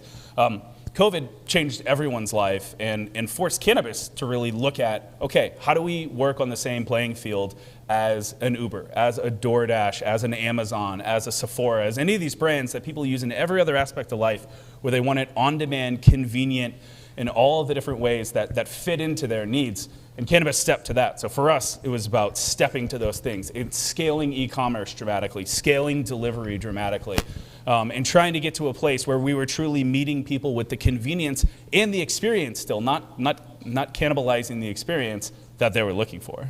Do you think COVID's accelerated this velocity? Yes, especially thank as God. Essential service now, right? Well, it's not just in cannabis. Like if you flip open the Uber app today, you can get a vaccine, you can get a rental car, you can get a ride, you can get a courier service. Like if you take some of those same strategies and see what Amazon is doing with Amazon Prime Now, Amazon Fresh, Whole Foods, like we got to keep up. You know, that is the new commerce experience. It's omni-channel, it's convenient, it's in your home, and it's fast and cheap. Absolutely. Don't forget curbside cocktails. Yeah. Yeah, Matt, you're don't all mind over that part about COVID, to be honest. We can thank the good governor for that. Matt, you're all over the state. It's probably see a little different perspective, right? You got your finger on the pulse. What change are you seeing? I mean, from a velocity standpoint, it's just been a bigger change on the brand side. You know, this time a year and a half, maybe 2 years ago, it was operators who were just looking for people to sell their product to that were going to put it in their brands.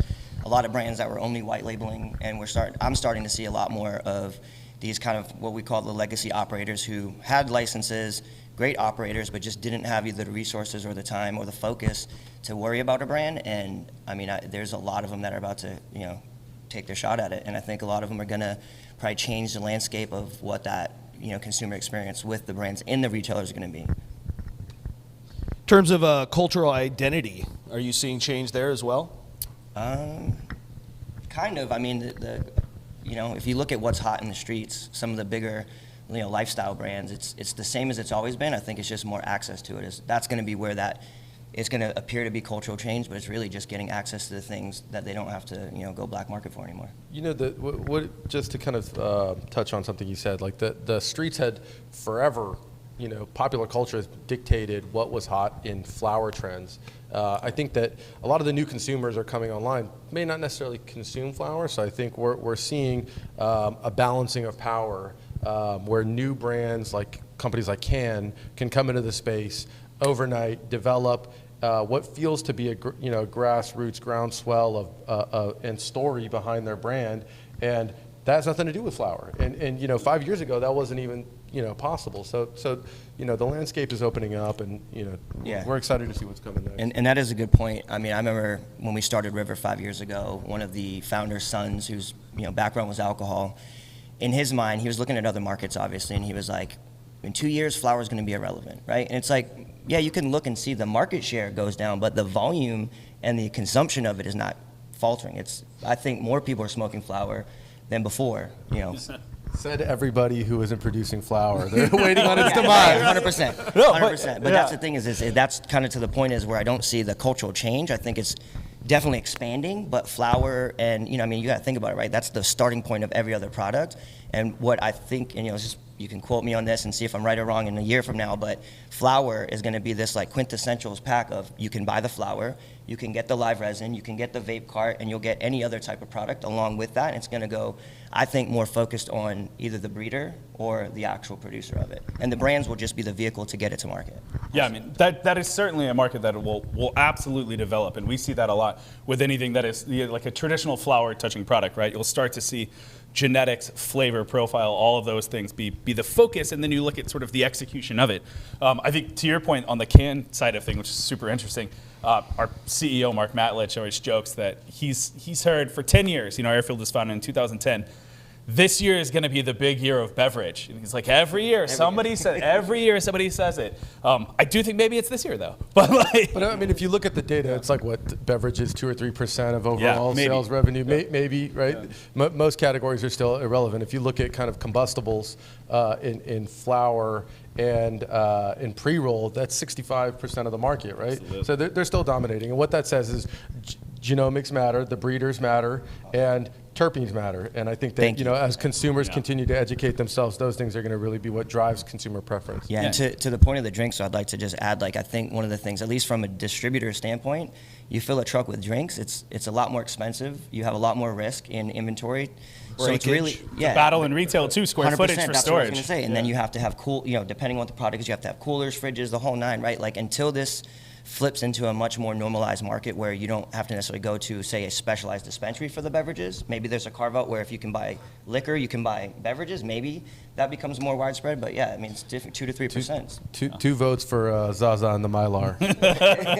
Yeah, but so the beverage category, and specifically can, has changed the cultural identity, though, has it not? I mean, instead of having an old-fashioned, now I can have a tonic with cannabis in it, right? Yeah, I think what we're seeing a lot is a maturation of the market in what the cannabis industry feels like is cannabis 2.0 or 3.0 if we were to call this in like a tech phrase. But really to the consumer concept, this is cannabis 1.0. Because what we're seeing when you think of it from that lens is finally products that don't have to be combustible, don't have to be heavy in THC or built off of those kind of things. People are starting to think about, how do I incorporate cannabis as a lifestyle choice, not my lifestyle. It's something you can bring in. And so I think what we're starting to see, and it is just the beginning of those early days, but it's the beginning of approachability for people that maybe don't want to smoke, or maybe don't want to get super high. Especially with COVID, right? Yeah, people, alcohol, everyone was over-consuming. You start to see that change.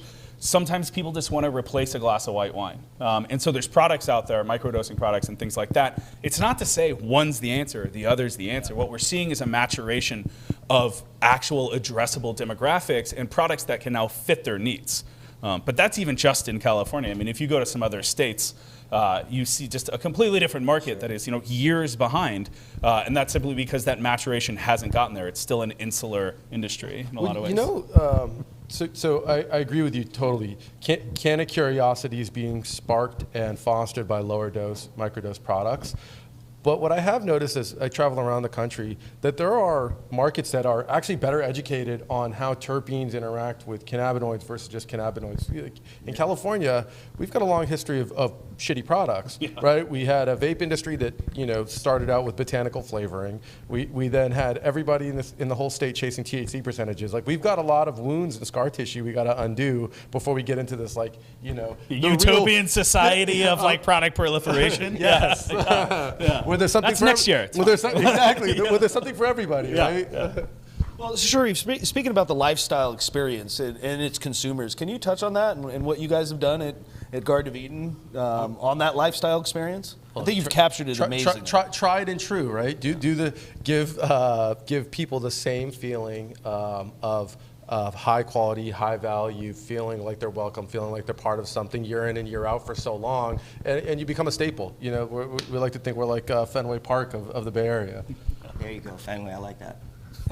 Yeah. What about you, Chris? Yeah, I mean, at Airfield, our concept around culture is always been built out of this concept of why. When we developed it at Airfield, like I said, was founded in 2010, almost 12 years ago, under a different brand in the medical days. And it was completely built around patient service, access to high quality, approachable products with incredible customer service and curation.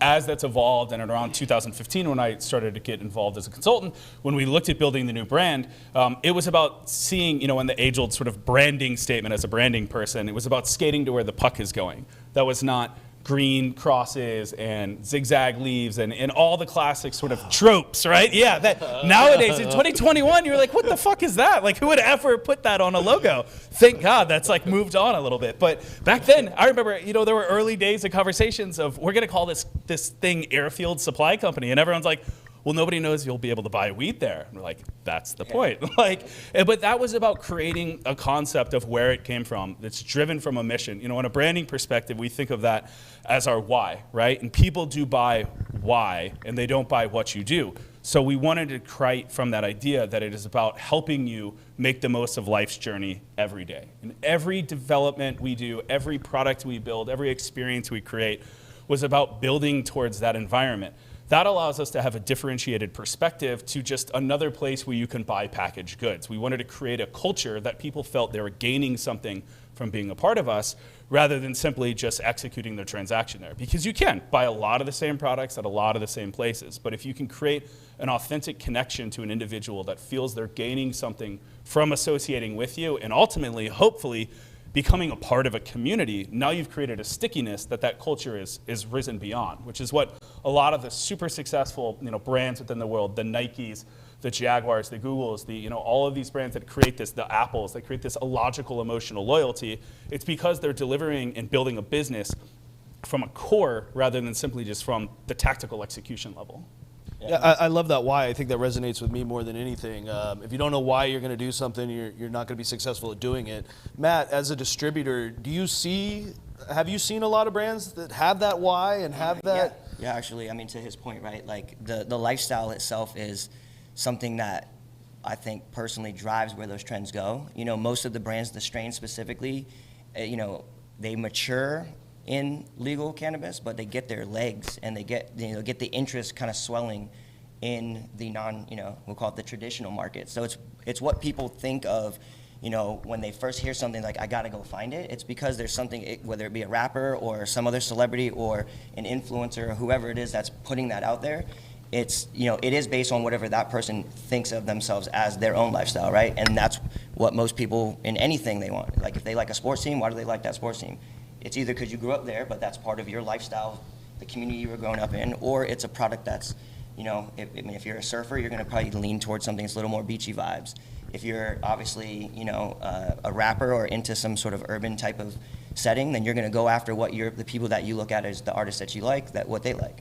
So lifestyle is, I think, the most important thing. And, any brand that's coming from that space where they're creating something that they actually truly like for themselves, then they'll probably do a lot better than someone who's like, oh, let's just put a bunch of ideas on a board, and we think that demographics and like that. They might catch on to it for a second, but it doesn't have any longevity, from what I'm seeing anyway. So as you see these craft, boutique, artisan brands coming in, are we losing the stoner culture? Is that fading away? No, we're not losing it. I think stoner culture has a different meaning for everyone now. Before it was the traditional get high all day, sit on the couch. You're just kind of, you don't do anything, right? I won't say you're a bum, but that's kind of what people think of, right? Like, oh, you're a loser. You're never gonna do anything with your life. And we're seeing now, and it's being talked about in mainstream media, that you can be a successful stoner, right? You can be highly motivated. You can be on point. You can actually maybe even progress a little further than someone who might not be a stoner because it's part of your life, right? You have functional alcoholics. You have very functional stoners. Same thing. Yeah, I think to your point, what we're seeing hopefully is the beginning of an education that stoner is really sort of a misnomer, right? There are a variety of what we call tribes or subcultures that live within the common misnomer of stoner, and hopefully what we'll see is people starting to cater to those, right? Whether it's skate culture, street culture, art culture, lifestyle, anything that you want to be. The reality is brands need to understand who they're trying to speak to, like that catch-all concept. It doesn't need to be there, but inevitably the weird thing about cannabis is you're taking something, if you compare it, we've talked about alcohol a lot already, but which always seems like sort of the easy thing but the wrong thing. The alcohol industry is technically 4,000 years old, right? Between beer and wine and everything, if not significantly longer, depends what book you read. And that has developed all of these different things, and nowadays you have everything from a liquor store to a high-end cocktail bar to everything in between. Cannabis right now has to answer to all of those things in the present scenario. So stoner culture became kind of like this easy thing to grab onto. Oh, he smokes weed, he's probably a stoner, but he's probably also an artist, and she's probably also into surfing, and this person also has these interests that's over there, and some people like to get high and do finance. There's plenty of different things you can do. And if we can start to actually cater to people as real individuals that have opinions that are much farther beyond simply what they consume, and try to enable that into their lifestyle in a more positive way, now we're talking about, again, proliferating the maturity of the market, and not simply just selling boxes with nice packaging. Yeah, and we're actually seeing brands that are doing just that now, right? They're going after a specific, like you mentioned, right? They're not just going after the typical stoner. It is a specific type of, we have brands that are like, oh, we're focused on creatives only, right? We want to create an environment where people sit around as a group, share whatever type of product that is, and then brainstorm, right? There are certain brands that are focusing more on that than just the sativa, hybrid, indica, or whatever strain-specific type of products. So it's happening. Yeah, so it seems like it is broadening, right? The stoner culture is almost taking part of the happy hour crew and some all these other industries, right? That is, it's a different stoner culture, right? I mean, look, I think we should add in that, people have been called stoners because they've been deemed as excessive users. Like, everything in moderation is good. It doesn't matter what it is, whether it's wine or weed, whatever it may be. Like, you need to find balance. I think that product brands that are going after really heavy consumers are not going to be the trend in the future. I think you're going to want to speak to a more moderate consumer who isn't just blasting 1,000 milligrams of per gummy or per edible. Like, those days have kind of slowly but surely come to an end. And people, may have kicked and screamed a little bit about it, but I think that, some of these, THC content restrictions have actually been really positive to migrate away from that stoner zombie, 2,000 milligrams a day THC user. Yeah. But as a retailer, real quick, you should be saying the opposite, because you want people to come in and buy more stuff to your store, right? Yeah, but unfortunately, the super high milligram things, often people are shopping so purely by price that that's actually not really, you're back to it's almost the opposite side of the beverage, right? On one end, you've got these super microdosers. The other end, you've got these people that are massive consumers. The reality is that moderation in the middle, that's your 20% that makes your 80% of revenue. Yeah, and from the standpoint of the high-end, higher milligram stuff, what I've noticed is, at least from talking to accounts and brands, that's kind of what at least buyers say that the market wants. They want that 1,000 milligram, whatever that is, whether it's a shot or a drink or anything. They want more bang for their buck. So you definitely still have to find, like you said, that moderation and the right thing for everyone. And right now you have to kind of have it for the whole thing. You can't separate it now where it's like the low end liquor store versus the high end. You kind of got to have it all in one shop. I always joke about this. If I've done a good job, I could get my mom to come into my store and feel comfortable, and I could get a hype B stoner to come in and buy a $600 ounce of weed. Like, if you can span that entire gamut, you've done a pretty good job. I mean, I think it was NorCal Cannabis that published a white paper about 3 or 4 years ago that said that there was 5 archetypes of cannabis consumer. If you could cover 3 out of those 5, you're probably doing a good job. If you cover 4 out of 5, well done. If you can cover all groups, that's excellence. And I'm fortunate to be sitting up here with some excellence. Yeah, well, and I look at kind of what you've done on, the 30% club, right? So it is potency on some sense, right? And it's only for members that are in there or subscribe to it, right? They can actually see that stuff. Well, secrets out now. Secrets, man. Instead of giving away the secret sauce, can you give us some strategies on winning? Truth is, there's no secrets. Totally. So people are chasing THC, and we wanted to differentiate ourselves by taking the 30% and above THC flower and not allowing it to get on our most expensive price point. So very rarely will you find something that is in the top tier be 30% or higher. Though that is probably counterproductive to revenue. It's actually enabled us to have a more even spread and consumer appreciation across all product lines. Now when somebody comes in, and this goes back to value, when they come in and they spend $30 or $80, whatever it may be, they're getting their value units, right? And that's something that we've done time in and time out. And that is not something that could be done quantitatively using a COA or having a distributor tell a buyer what that's going to be like before they actually look at the product. Yeah. That is something that requires the human element, right? There is the nose and the tongue are better than any analytical equipment. The nose never lies. And I'd like to add to that, actually. And first off, stop buying on potency. It's not the way to do it. We can all agree there. Yeah, public please. service announcement. But so I've been an Emerald Cup flower judge for the past 3 years, and this last year there was a whole evolution in how we had approached the judging of the flower. First, we get COAs. The COAs tell you the terpene profiles, so we categorize it now based on what those dominant terpene profiles are, which we probably still have to revisit that because the monoterps tell you way more than just those main dominant ones, right? And it's also the combination of what those are. But the main thing we found was every single thing that every one of these, what I would call connoisseurs and flavor, just critics. Tastemakers. Yeah, tastemakers, whatever you want to call them, right? I didn't want to be too big-headed in there and say that, but but the people who actually really see enough flower every single day and enough diversity to where they can pick it out just by the nose what strain it is, right? Like, that's sophisticated. Everything that we picked that was a winner, none of them were the highest testers. Not a single one. The ones that were no discussion needed, it was hands down, everyone voted for number 1, 2, and 3. They were, barely over 20%.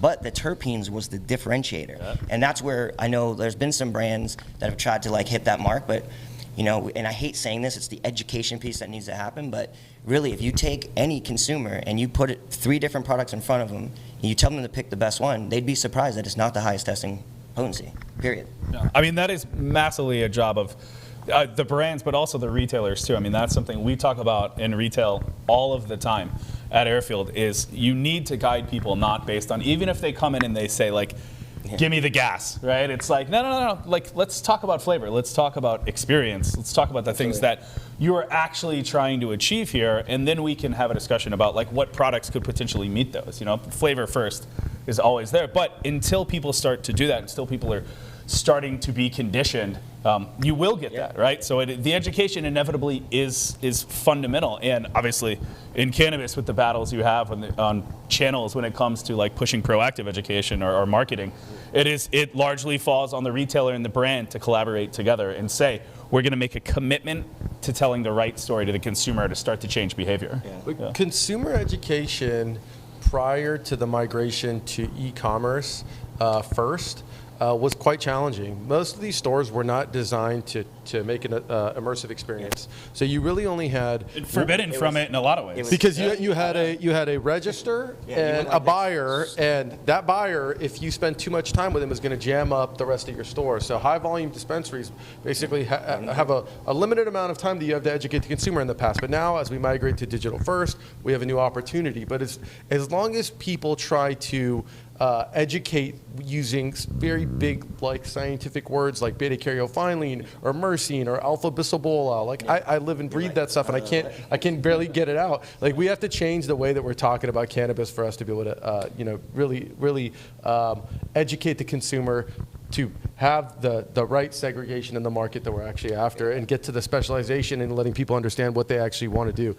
Another thing I think retailers have a challenge with that's kind of a barrier to that is, right, like we just said, the nose samples, right? Like we can't use samples the way that we used to use it back in the traditional days because they're just so tightly regulated, right? And it's there's a big cost in it. But if you think about most retailers, not all, most retailers do a pretty good job of cycling those out. But I know certain retailers where we go in, it's like you've had that sample out there for 2 months. Like we'll give you another one because then if someone does get a chance to smell it, they're like, this is trash, I don't want to buy it. It's brown. But that's the thing. That might be on them too, no, I'm not saying that, but what I'm saying is that's the missed opportunity for the consumer to be able to get the nose to let them know if that's really good or not, right? Like back in the medical days, it was, well, how do I know what strain's good for me? Well, it's like Ayurvedic medicine, right? Like your body's already starting to interact with that the moment you smell it. Yes. So that's if it smells called cannabis compatibility. There you go. And that is the future of cannabis and cannabis data. And we need to start figuring out how we can get our tech platforms to capture that feedback, so you can begin identifying exactly what's going to work for everybody. Amen. I mean, when I was director of sales at SE Labs, I would pick the winners of the Emerald Cup every year. I could pick the top 10. So it's fixed. Yeah, that's exactly you're the reason that they said it was terpenes. It was the terpene content. If it was 3%, it was weird where the COAs came from. Well, I wasn't a judge, right? I would blindly try to. SE Labs PR is going crazy right now. But it's terpenes, and everybody's body type is different, right? So just because it has terpenoline or beta-caryophyllene doesn't mean it's going to affect you this way. Every one of these terpenes has different combinations. There's so many minor cannabinoids. Are you guys navigating any of that on the consumer loyalty side and trying to give any kind of education? No, shamefully not enough. Love the truth, man. One thing I will say that we've sort of started adopted, and this actually came out of here goes back to that, how many times can you say COVID during a panel or situation? Alcohol, right? Or alcohol, yeah. That's just, and COVID neither, really. But with the reality that lines were back, and Airfield has always been blessed with having an incredible high volume, and so we've always thought about the line and how do we build the experience. With COVID, social distancing just made that line 3 times longer over the blink of an eye, and so we started to think about the experience. Almost in the theory, coming from the branding world, we started to think a lot about like all these other places that are trapped in lines and how do they think about it differently. And Disneyland is obviously a famous case study for this, right? At Disneyland, 90% of the ride is you standing in line. The actual ride is really only the final 10%. So similar to shopping at a dispensary where you have to wait in a line, really 90% of your experience is waiting in that line. So how do you stretch the experience out to the very beginning. You go ride Indiana Jones, you're getting like air darts above your head when you're standing there an hour away from the front, right? So we started thinking about how do we build that, and it allows you to now do some passive education that you're not going to be able to get down and have these incredible, massive experiences, but you can start talking about education earlier in the line. You can start the ride earlier, which allows you to do things like that. We've started implementing, we implemented glass shops, but we implemented an education pop-up right in the middle of the retail. I like that a lot. Yeah, it's the last experience you have. So it's your pre-shopping experience where you can learn something. So when we have a flower company that we're partnering with, whether it's our in-house flower brand or somebody else, they can be there doing really light touch terpene education with zero pressure.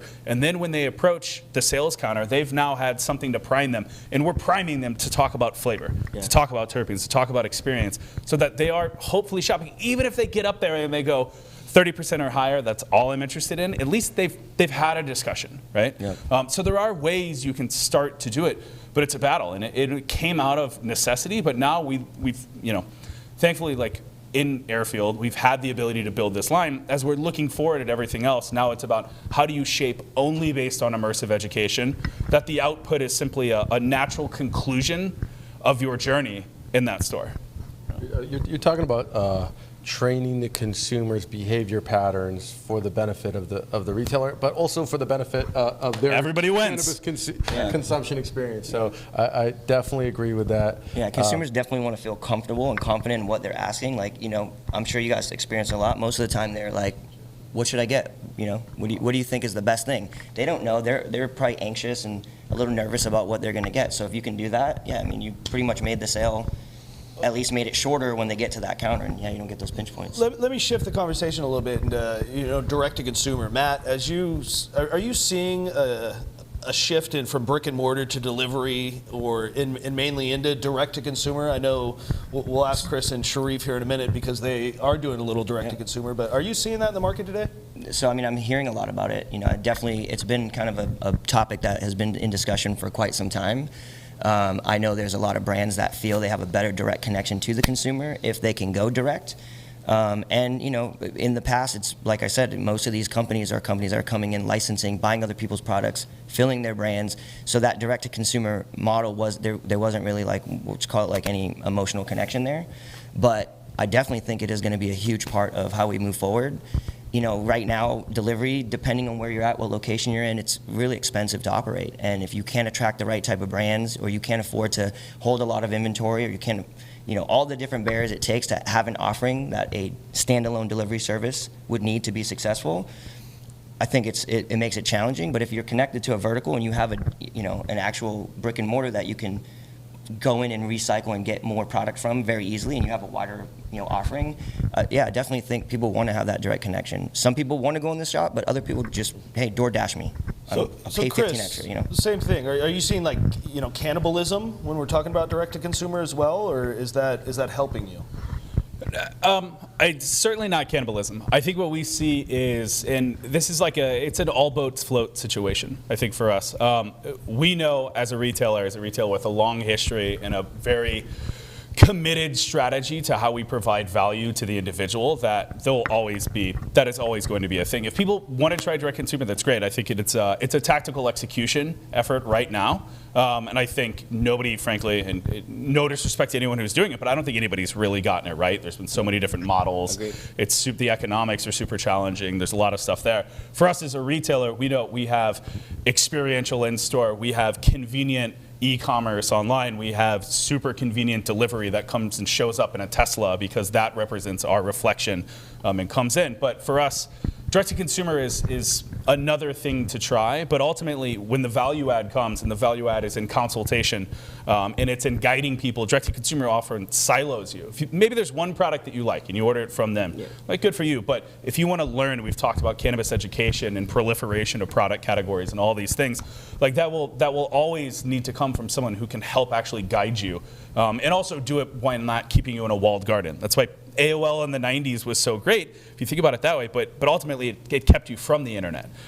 When you're thinking about it now, we need to think about how we expand people in the world and expand their education, because we're living in that V.1 world still. Yeah, well, if we had traditional methods of fulfillment, right? Say the mail, then direct to consumer makes sense. But there's not many brands out there that are actually producing a wide enough array of SKUs that's all you're going to buy. That would be like hopping online and ordering from Doritos Direct. Like, I mean, maybe you're a Doritos guy and that's all you need from the grocery store, but that really just doesn't, that hasn't kind of taken shape in the cannabis industry. You have retailers, vertically integrated retailers that have a large amount of their in-house brands being sold as direct to consumer, but that's not quite the same. And there's all of these different kind of forces at play trying to win the loyalty of the consumer and win the mind share of the consumer.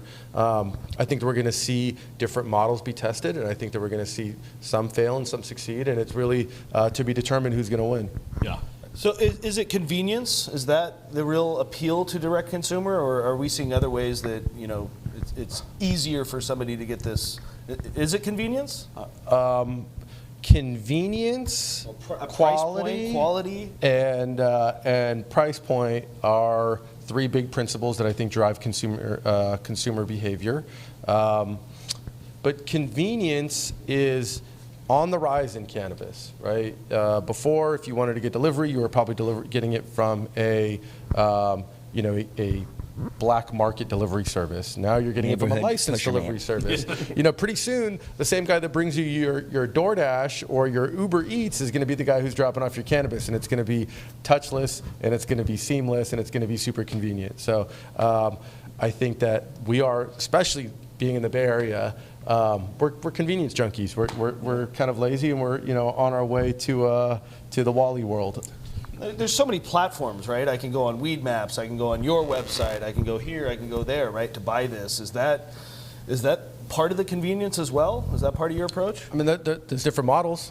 Cannabis commerce is not a one-size-fits-all kind of experience. I think that people are testing out this omni-channel kind of aggregation. Treez has a great platform that enables that. You could have orders coming in from 5 or 6 different portals.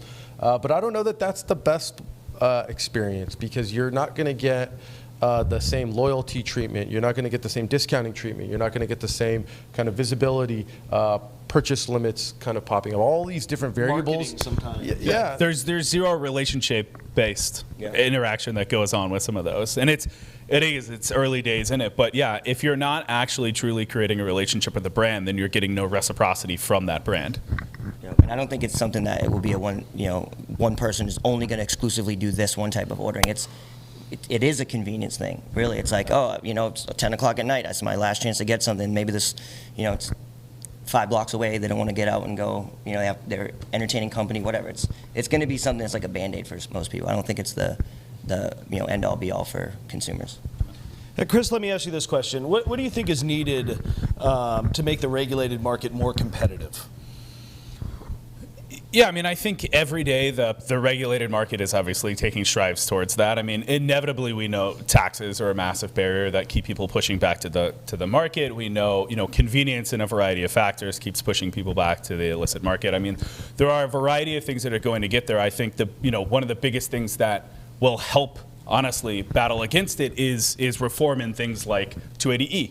Where people don't have the ability to apply expenses to cannabis businesses, and therefore they don't have the ability to spend as much money to expand their reach, to acquire new audiences, to pull them away from the black market, to do all those kind of things. There's a variety of different things that can bring into it, but ultimately I think product quality, product experience, and convenience at a level that offers something more than the black market can. Quality and compliance and testing for things. Again, not paying 34.5% taxes on every single item that's coming in the door is going to go a long way towards keeping people away. People don't like generally feeling like they're paying twice just to not buy something on off the black market. So fundamentally, things just need to move in a more structured way, and then brands can actually go approach people in a more effective way. It's a weird relationship that's super normal. Like people aren't California had really, really high quality cannabis for years. 40, 50 years, it's been the epicenter of cannabis culture. So it's not like people were dying from low quality cannabis or from poisonous cannabis. So you don't have this fear that I need to buy in the regulated market. It's cultural. It's going to take time before people are like, it doesn't benefit me to go buy from the guy selling weed on the corner or my uncle's friend or whatever it may be, right? You have, but that's up to the retailers and the delivery services and the brands to kind of continue to deliver cheaper, higher quality products. Because right now, the price difference between wholesale product on the black market and the regulated market is almost nothing. Yeah. But the price that the consumer pays is double at the retail if not triple. If not triple, right? Yeah. So 280E to buy, by the way, the same genetics that grower brought in legally 10 years ago. I'm making eye contact. No accusations. No, nothing about it. I said legally. And but you're not afraid of the fentanyl-laced weed we've been hearing about in the news. I've heard crazy stories out of the UK. Yeah. So 280E, right? Federal legalization. I know we have banking now and it's limited, but is that going to open up financing? Is that going to open up investment opportunities? Is that going to open up anything? Well, these are all concepts that are loosely kind of related, but not necessarily dependent on each other. I think tax reform, 280E, is not really being considered when we're talking about banking regulations but banking and financing kind of go hand in hand. Obviously, you can go to a bank now as a cannabis business, jump over the high hurdles, make sure that you're compliant, and you're good to go. That doesn't mean that you're going to get a loan to start up a cannabis business. That's going to require these larger kind of big four banks, institutions to start playing in the space. That means federal rescheduling, descheduling, something's got to give, and then you get access to the public markets, and then money, the big American financial machine starts flowing money into this industry, and you'll see, instead of only a handful of businesses growing at a fast pace, you'll see a wider kind of second tier or second generation of cannabis businesses growing. But that's not going to come without its own challenges. The FDA is going to literally huff and puff and blow this industry down before they let, all of these, like what used to be a black market, traditional market grow house converted to a adult use grow house, is that guy is not going to be able to make it to become a GMP facility, or not without a huge burden. So there's a ton of regulation that's going to come down the pipeline that's going to make it even harder and harder for the growers, the breeders, the manufacturers, and that's when you're going to start to see consolidation on the supply side and scale. If you're not at scale, you're not even going to be able to keep up with this stuff. Like I have a friend who makes hardware in the e-cig space. He spent a couple $1 million to get his device certified, and he's not even through. So can you imagine every 5-10 thread vape cart getting blown out, and only 4 or 5 vape platforms having the money to be able to even go through the regulatory process? It's going to be a different landscape when this is all said and done. Yeah, I agree. So we're almost out of time. So let me ask the whole panel, what have we learned so far in California? And if you could give some advice to other states, other citizens looking to join the movement, what would that be? Matt, let's start with you. Obviously the end game is to be able to cross state lines, in a regulated way. So I would say anyone who's looking at having a mature market, right? California, we know is the epicenter of cannabis. So I would say try to mirror, maybe not mirror exactly, but make sure that it's an open API between states on what their distribution or lack of distribution model might be. Because I'm pretty sure if we're allowed to go state to state, we're a 3-tiered system, we're not going to be able to go to a state that isn't.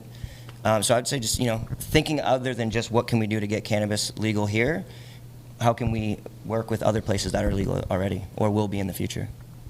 Great insights. Chris? I think the biggest piece of advice I could give is over-invest in infrastructure, honestly. As a brand, as a retailer, as someone who's constantly living and dying in a high-volume scenario, being prepared for the future is about starting today. For us, that was everything from aggressively investing in technology, expanding e-commerce. We spent the last 9 months building out the most comprehensive e-commerce platform in all of cannabis on Adobe Magento. Enterprise e-commerce, the same thing that Nike builds on, and all these brands that are the scale and the representation. you need to have that level. The cannabis consumer of tomorrow is not going to be happy with simply access. They're going to want convenience. They're going to want the ability to reorder an order that they like. They're going to want the ability to, have all of those features be guided, have live education, all those different kind of things. That means investing in infrastructure now, whether that's physical infrastructure for building out in a brick and mortar, whether that's digital infrastructure, because ultimately all of this is moving online faster than anybody is prepared for in cannabis, which is a good thing. We're going to move to a digital first world, and we will augment that with really deep, rich brand experiences, but you have to be ready for it, and then you can scale. And then you're ready to be one of those players who can actually make a move. So scale, right? I think we're seeing the MSOs winning the retail space. They're going to have more shelf space than anybody under the sun. But if you want to get into a new vertical, maybe thinking about getting into something more specialized, do something that fits your geography. Like maybe having a indoor grow in Ohio may not be what the consumers are after, but maybe having a manufacturing facility in a place with very cheap labor does make sense. So doing what's compatible to be competitive. You don't have to have $100 million to come to the industry and disrupt a vertical. But don't think you're going to come into the space this late in the game and recreate or compete with these financial monsters in the Curaleaf, in the True Leaf. These guys are multi-billion-dollar companies, and their momentum is moving pretty quickly. So thinking about ways where a new entrant can be competitive is really important. Boom! There you have it. So first of all, I want to thank the panel for your insights. Thank you for hosting. Yeah, thanks for having us. This has been great. Thank you for joining us. If you want more industry insights and you want to see how Treez can help you and help your business and how it's helped these businesses up on stage, sign up for our newsletter, follow us on social. My name is Matt Lynch, and thank you for tuning in. Stay sexy, San Diego.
Hello everyone, welcome to Treez Week. I am John Yang, I am the CEO and founder of Treez.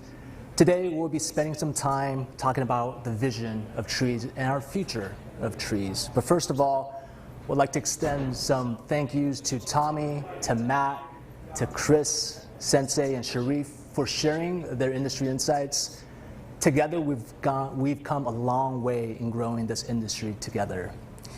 I am so excited to be here today with you, our customers, who have taken time away from their busy schedules to join us for our very first user conference. And because we will be talking about a little bit about our vision and future, an obligatory safe harbor disclaimer on screen. And a little bit about me.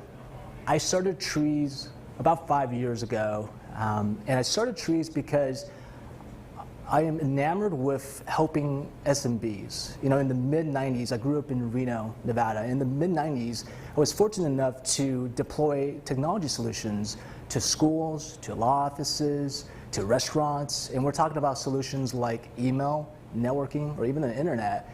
And what drew me into helping small businesses is the amount of manual pen and paper processes that we were able to displace. And that joy grew even further when I entered the consulting world, deploying ERPs and business intelligence solutions to Fortune 500 companies, especially in vertical industries. And so the vertical nature of the cannabis space, coupled with the lack of purpose-built software, really drove me to start Treez. You know, why do we exist?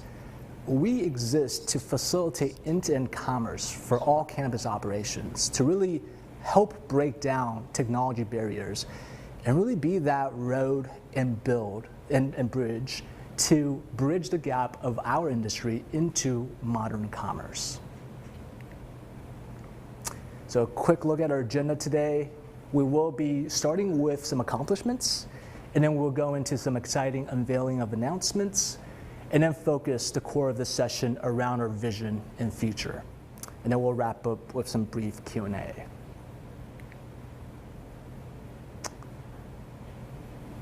All right, I am really ecstatic to announce as our accomplishment that Treez is now recognized as part of the Inc. 5000. We're actually placed number 812 on the Inc. 5000.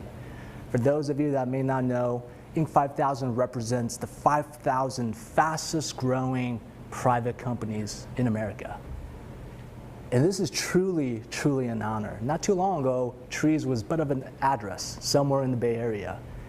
And today, we're on the radar of mainstream America.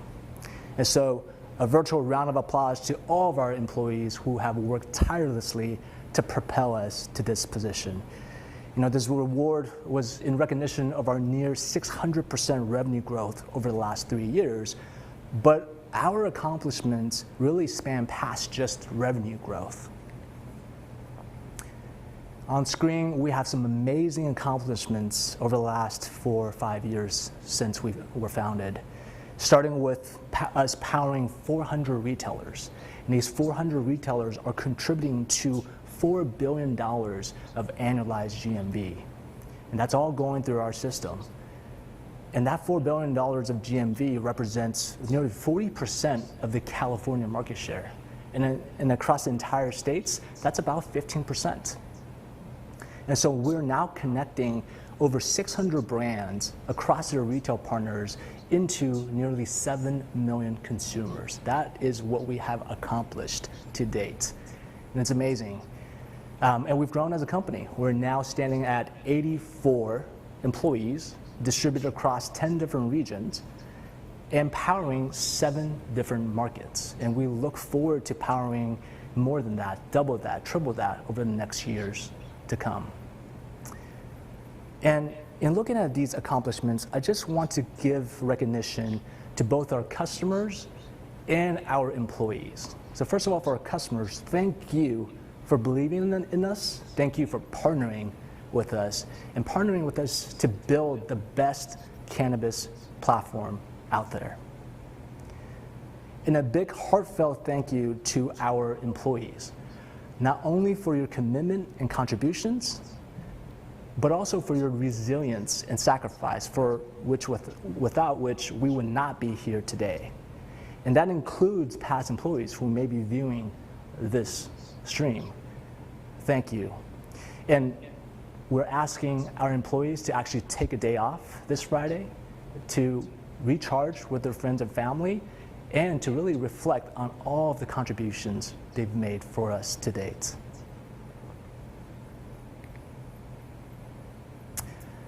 Speaking of people, we've also up-leveled our executive team this year. So we still have David, our CFO. He's been here for over 2 years, and he anchors our finance and HR team.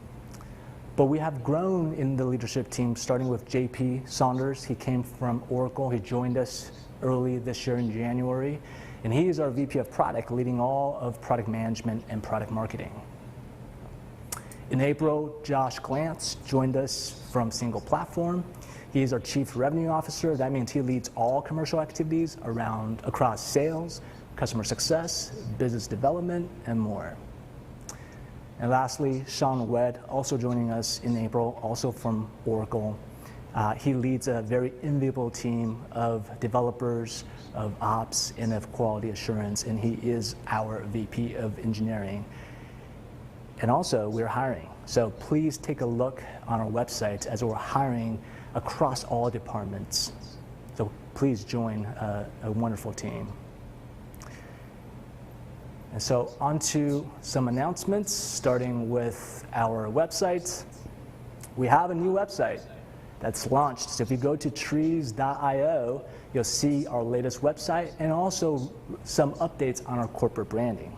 It's long overdue, and we will look forward to uploading all of this week's content onto our site. Another announcement, we have a new help center that is actually due to launch next month. We will have it up on our website. And we really have prided ourselves in our help center to date. Since we founded the company, we have some of the most rich thought leadership pieces that we've incorporated into our help center. And next month, we're not only going to consolidate that into a new help center, but we will also inject a flavor of community and discussion forums into it. So look forward to that being released next month.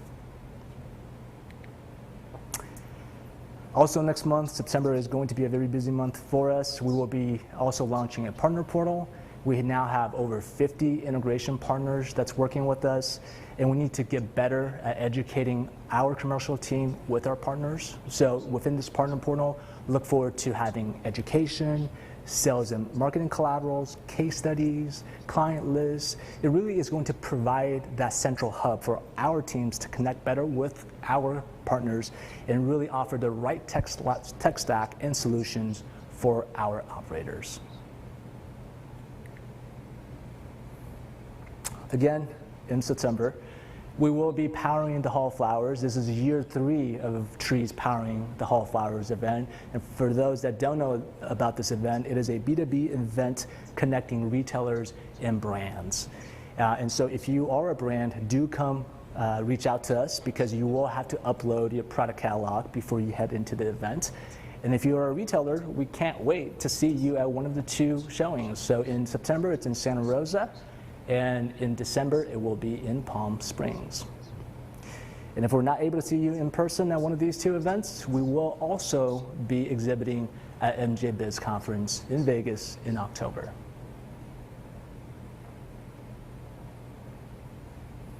All right, the last of our announcements, and one of the most anticipated one, and I'm really excited about, the launch of our Customer Advisory Board. You know, over the last 2 years, our customers, you, have really shaped our product roadmap. And in fact, tomorrow, when you return to Treez Week, Claire, our head of product marketing, will be announcing our Summer Harvest release, which contains over 200 product enhancements. And many of these enhancements come from our customers. So look forward to next February, where we will formalize our Customer Advisory Board. We will reach out for your interest, and we will get into a quarterly cadence so that we can better shape our businesses and growths together.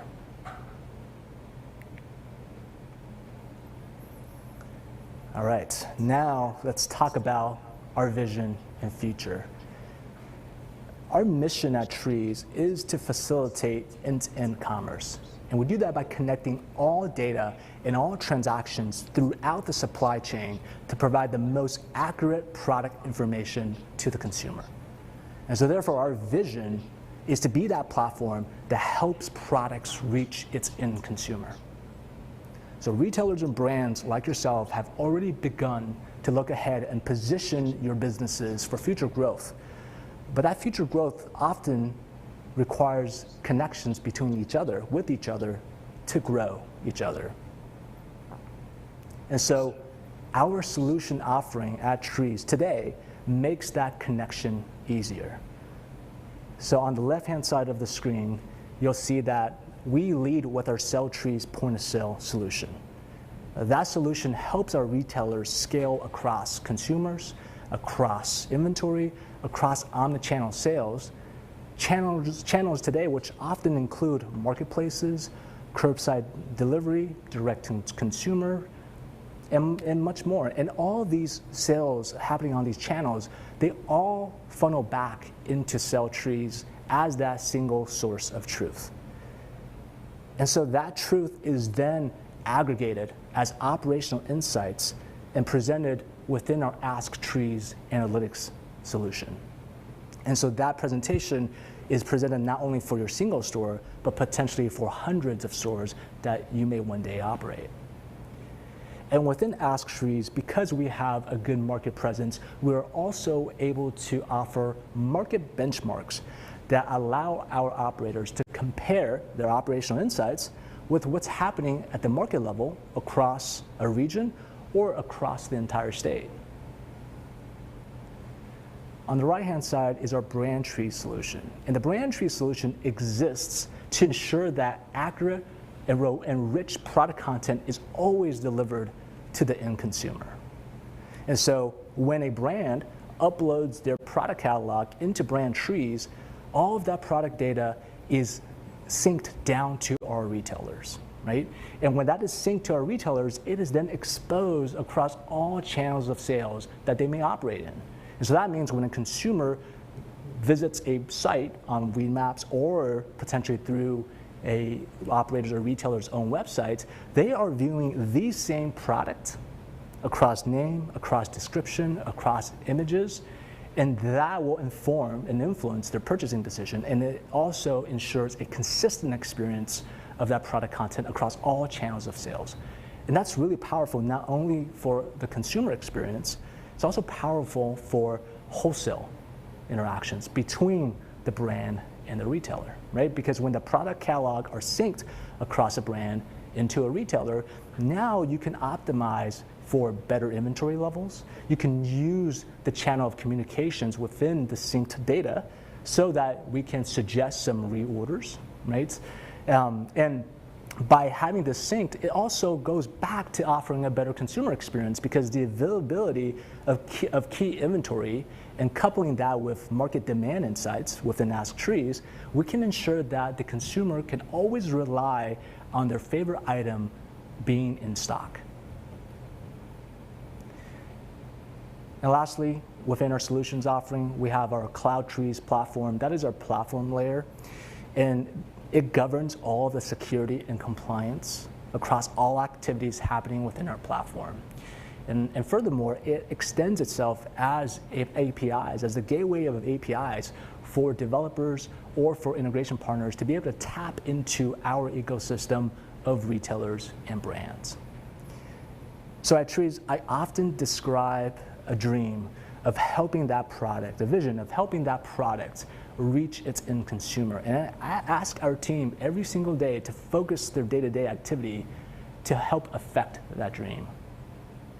And I'd like to take time to walk through that dream with everyone on this stream. So that dream starts with the products, right? As I described earlier, when the products are created, they're created with a certain intention, they have a certain brand name, and they're targeted potentially at different demographics. So in this hypothetical walkthrough, you have 3 products on screen. You have a gummy that is widespread, that's been a good top seller for that particular brand. It's targeted potentially as a sleep aid.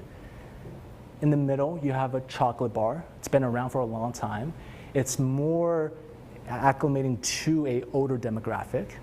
And then on the right side, you may have a new gummy launched at potentially enthusiasts of this industry, and it's fairly new. And the vision here is that the starting point of these products occurs within our brand Treez catalog. A brand will upload the 3 products into our catalog, and once they do that, and once they start selling into hundreds of retailers powered by Treez, they're able to sync that product catalog down to every retailer carrying that product.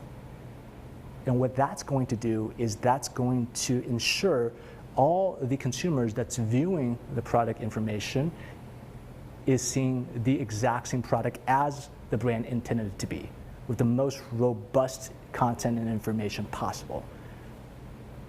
And so that's going to better inform consumer purchases throughout all of these channels.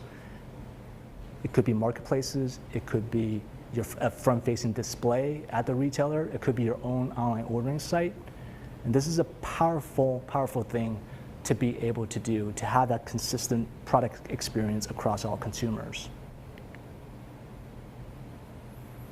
So let's assume in this hypothetical walkthrough that some sales have been made, right? And we have John and Samantha as consumers purchasing throughout different channels.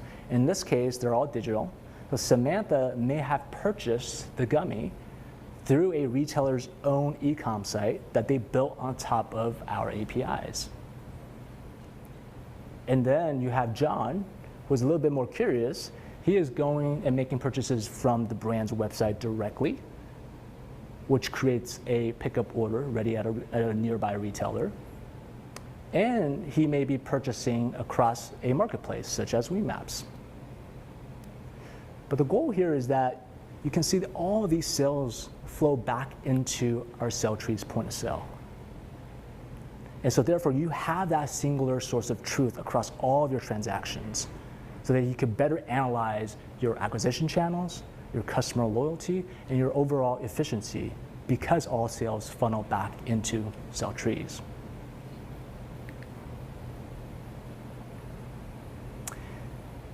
George here, he did not go through an online channel. He may have visited the retailer in store, and he may have purchased the dark chocolate bar. So after a week of sales, what a retailer is going to do is he or she is going to look through Ask Treez and look at all the sales activities that's happening, right? At the conclusion of that week, a retailer is able to surface their sell-through rates via Ask Treez and go deep into their analysis of sales. So in this case, the gummy and chocolate bar has exceeded sales expectations, but particular to the chocolate bar, maybe it is selling to an older demographic, and that older demographic has a better repeat rate than other demographics, right? So that's the type of insights we can surface within Ask Treez. In this case, for the Lost Farms product, in this case, this gummy did not do as well. Maybe it had no sales across that week for that retailer, but that itself should not discourage the retailer from making a rash decision of removing that product from the shelves, right? What this retailer should be doing is observing market data and to understand if this product is actually selling, if that product is actually selling at the market level, and if so, is it due to promotions? Is it due to a lower pricing? Because it is moving, and so the retailer may not be pricing it correctly in this example.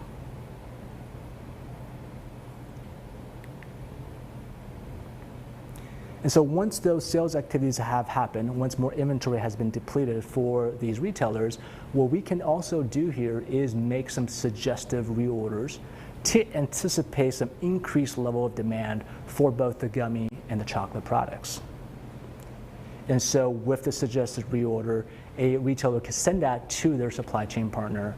And with the expected and anticipated inventory to come, they're now able to retarget their consumers or customers for a repeat purchase and possibly try an attempt to reacquire them through their own online ordering channels. Whereas they may have come in from a brand's website or from a marketplace on a repeat purchase, they may try to get them back onto or get them onto their own online ordering site. And so to close the loop, the brand will receive that purchase order, and they may also want to look at some market dynamics, right? A retailer may have shared their inventory levels and sell-through rates with that particular brand, but the brand will take that data and analyze it across a market level data to ensure that some of the trial and repeats is in alignment with a particular retailer's sell-through rates. And in a hypothetical world, a brand could observe that products on average have a repeat purchase of about 17 days. That's an amazing stat. But potentially, within a month's time across all retailers, the retailers may be averaging 7 days of stock out within a month. So if you're repeat purchasing a product or set of products every 17 days, and you have stock outs for 7 days of a month, that is a lot of loss for both the retailer and the brand. And lastly, the consumer experience is not optimal, right? They can't find their favorite products in stock. So with this knowledge, a brand may take a purchase order request from their retailers and incent the purchase order to upsize the wholesale order for their retailers. Because by upsizing it, by looking at all that demand data, it will help to create a better consumer experience. And that's really our dream. That's our walkthrough, but this is our dream. On the left-hand side, we have all these products. And in the middle, we have hundreds, and in the future, thousands of retailers that we are powering. And we want to ensure that these products make its way through all of these retailers and reach their intended consumers. And we will work tirelessly to make this dream easier for everyone.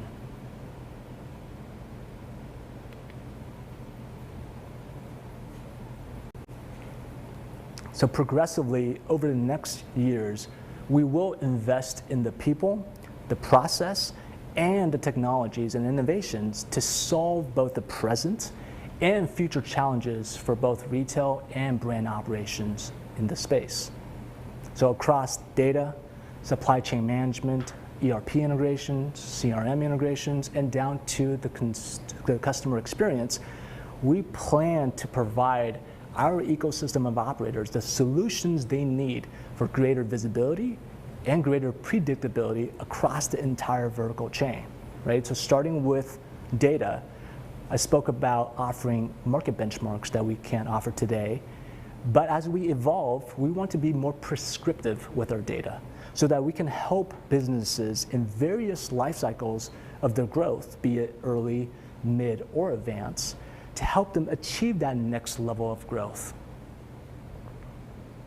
As we talked about as we're starting with Treez under supply chain management, we want to ensure first and foremost that product catalog is in unison and in sync across brands and retailers. Because if we're able to do that as a starting point of Treez, then in the future, we can affect much better distribution and optimize inventory levels across the board and use our platform as a communication mean between our brand partners and their retail partners.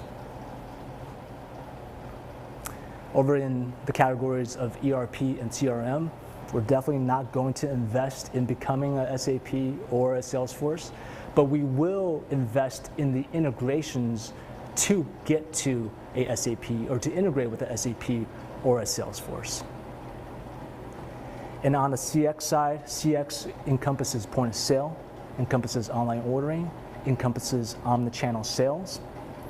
And our commitment on the CX front is to ensure that we expand our channels of sales, that we help fulfill that last mile delivery, and that we streamline online to offline experience.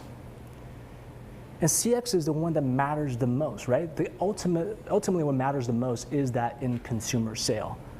So if we think about if an operator is informed by the data, potentially creates products within the SEM, potentially raises capital and manages their capital within the ERP, and then spends some of that capital into their CRM to acquire consumers, all of that labor, all of that activity only matters if it can result in sale. And when we heard from our panelists earlier on, some talk about the brand culture, some represent the retail culture.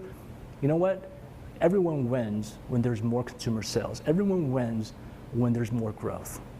And that's the platform we want to be. We want to be the platform that can help affect that growth. And when there is a gap in our platform, as we will have, then our Cloud Treez component and layer will create a developer hub to fill some of those gaps in the future across all core functions and areas of our product.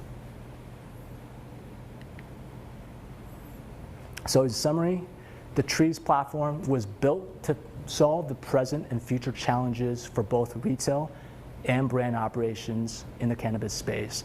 And over the next few years, we will maniacally focus and commit to our mission of facilitating end-to-end commerce for our customers. And our customers, you are at that forefront of facilitating the dream of a strong, regulated, unified interstate commerce market. And you will continue to set the standards for this industry. So we here at Treez, we look forward to supporting that dream with our platform for the decades to come. Thank you. All right, JP, do we have any questions for this session?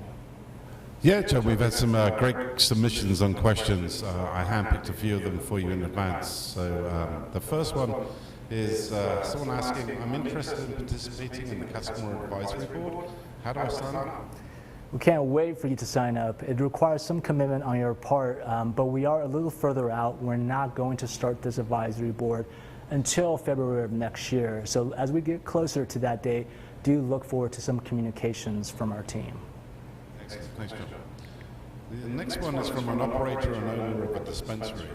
I have future plans to expand my operation to multiple locations, and I need software that will scale with me. But Treez seems overpowered for my immediate needs. Does Treez offer a solution tailored for SMB? It's really kind words to be called overpowered. Yes, we certainly offer solutions for various degrees of growth for our operators. So if you're an early growth or mid growth and you do label yourself as SMBs, Treez is there for you, right? You may not use 100% of our product, but we want to set you off on the right path to that scale, to that growth, right? And through our customer success team, we will help with their growth as you hit to the later, mid, and advanced stages of your business. The next question, I'm guessing, is from one of our customers looking to learn more about Treez future releases. Where can they go to find that information? Tomorrow, Claire, as I mentioned earlier, our head of product marketing, will be talking about our summer harvest release. That information will also be available in our help center next month, and you can subscribe to both the release announcements and release notes that happen more frequently than our official releases. So this one's from a brand. I would like to add product locator. How do I do that? We would love, whoever you are, we would love to talk to you. That is possible today through our APIs. Some brands are actually working by leveraging our APIs, by being able to tap into hundreds of retailers, and by creating that experience within their own app or their own website so that the consumer can look at a real-time availability and product locator. And that's a great customer experience. And we definitely would like to talk to you to engage you on doing that.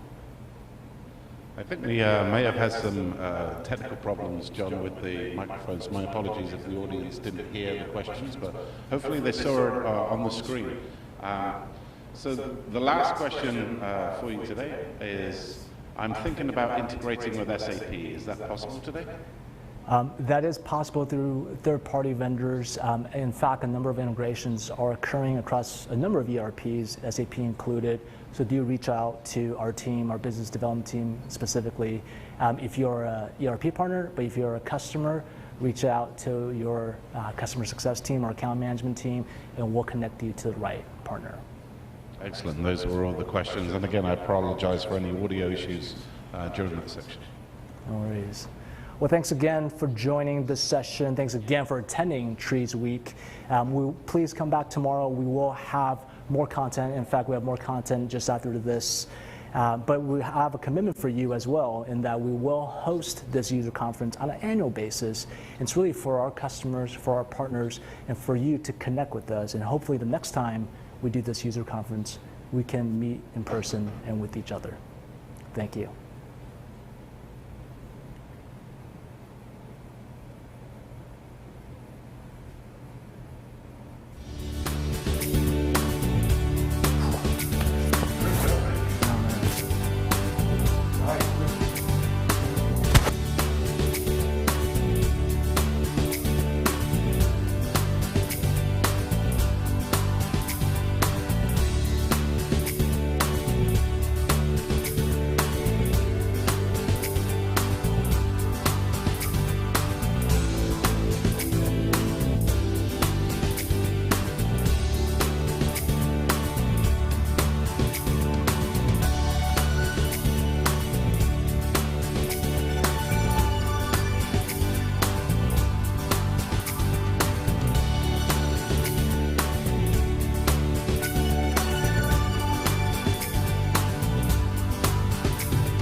Welcome to Treez Week.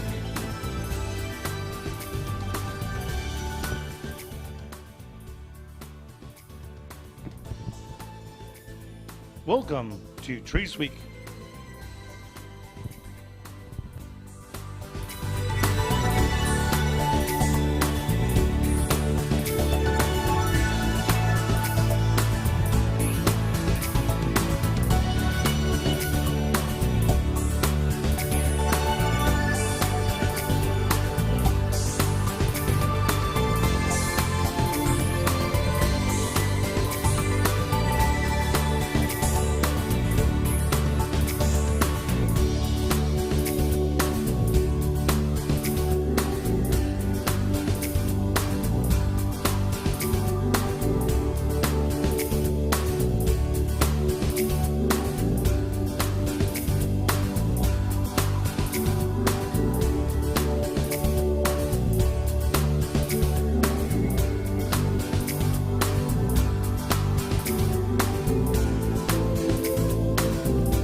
Welcome back, guys. Wow, what a way to kick off our first day of Treez.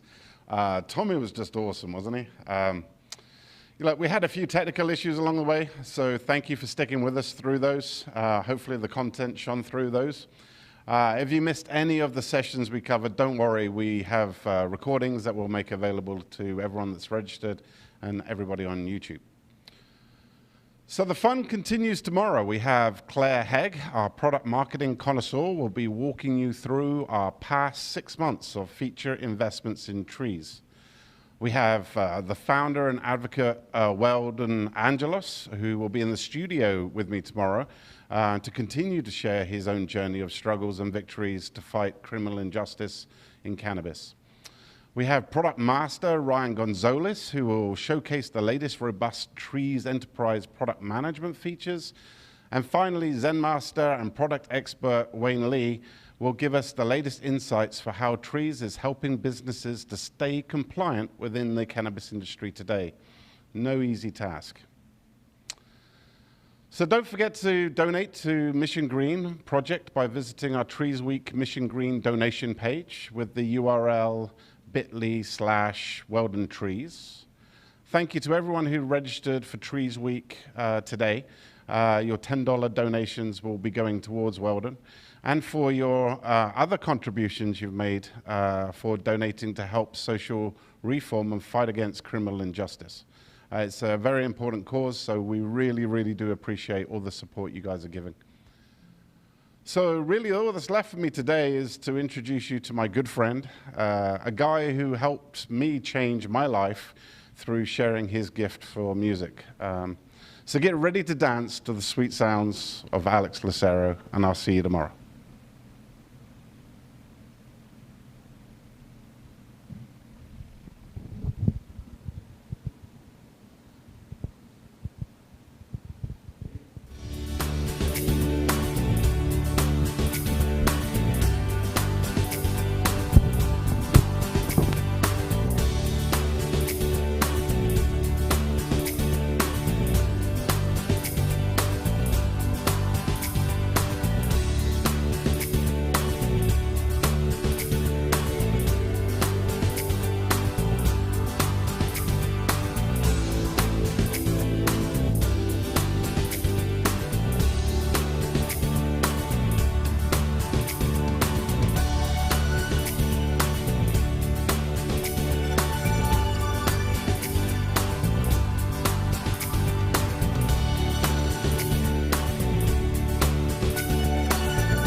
How's everybody doing out there? Yeah, I'm Alex Lucero. You're about to listen to some tunes of mine. I'm going to start off with a little original here.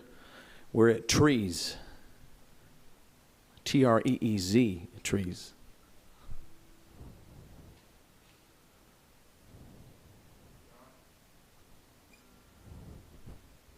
Sweet. Well, I wanted to just let everybody know that I'm Alex Lucero. I just want to appreciate JP and everybody here for having me out. I'm going to start off with a little. I had the great fortune to meet the wonderful one and only, you guys saw too, Tommy Chong earlier, and talk with him a little bit. And we have some same musical influences and favorites. So I'm going to start off with a little Motown. He's a big Motown fan. One of my favorite singers of all time, Mr. Marvin Gaye. Here you go.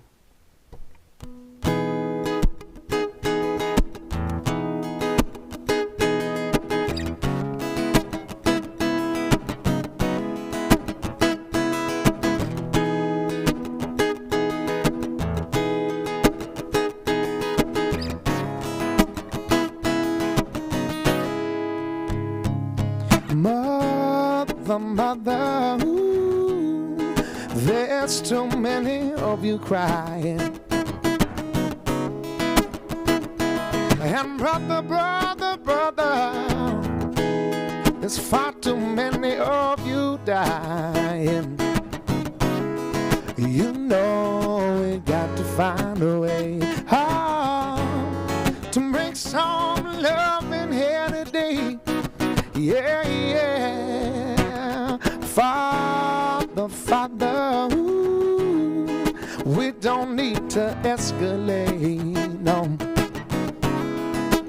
You see, because war is not the answer, ooh, for only love can conquer hate. You know we got to find a way to bring some love in here today. Yeah, yeah. Woo. Picket line, sister. Picket sign, sister. Don't punish me, sister, with brutality. Come on, talk to me so you can see what's going on. What's going on? What's going on? I'll tell you what's going on, baby. Yeah.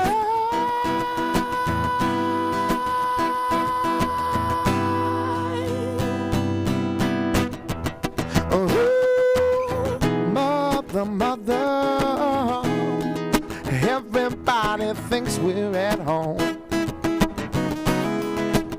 Oh, but who are they to judge us? Simply 'cause our hair is long. You know we got to find a way to bring some love here today. Yeah, yeah. Oh, picket line, brother, picket sign, brother, don't punish me, brother, with brutality.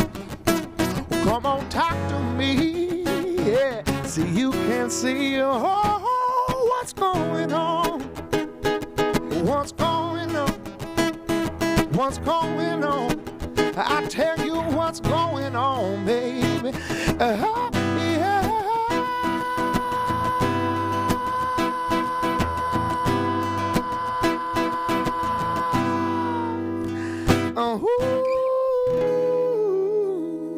Yeah. Yeah. Little Marvin Gaye right there. It was really cool talking with Tommy. We got to talk about our music influences, how he got started on guitar and everything. And he said that he wrote a song when he was 8 years old or something like that, accompanying a violinist. So I want to do an original. One of my most recent originals, actually. This one is called, it's so new, I don't even know what my own song is called. It is called Picket Fence. And I think that there's a common thread with music that I play and the cannabis industry as well. It's all, kind of about being a good human being and kind of finding your place in life. And that's what I kind of write about and stuff. So this one is called Picket Fence. Hope you guys can relate and hope you like it.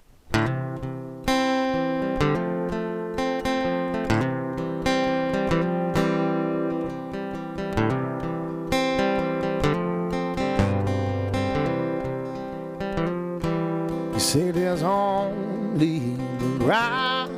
If you want to live a life of luxury, a poor man like me can't have. When I say what's the use, the hell with your opinion. I want that expert's name of that truly happy man. Well, I couldn't stand to see you wait another lifetime for the happiness you search your life to find. I couldn't stand to see you wake up one day down the road and said I should have started living long ago. You want that picket fence, long gravel driveway, close to town, but far enough where you can't see. Until then, you'll have to make do in that double axle Ken Craft by the sea. But I couldn't stand to see you wait another lifetime for the happiness you search your life to find.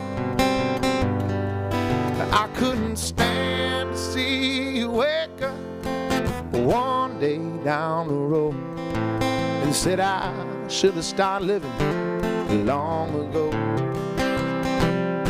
Don't get me wrong, you can have your cake and eat it too. After all, don't you know it's your life you live? So take this time and do what you want with it. This poor man's word is all I have to give. Well, I couldn't stand to see you wait another lifetime for the happiness you search your life to find. I couldn't stand to see you wake up one day down the road and said I should have started living long ago. I couldn't stand to see you wait another lifetime for the happiness you search your life to find. I couldn't stand to see you wake up one day down the road and said I should have started living long ago. And said I should have started living long ago.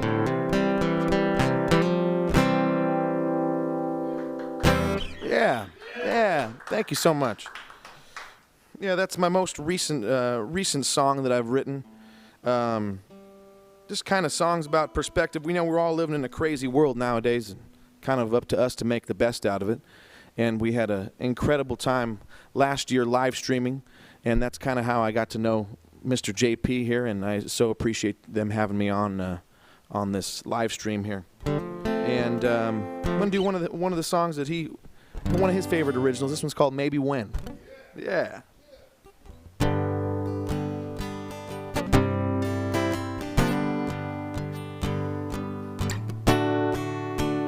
Maybe when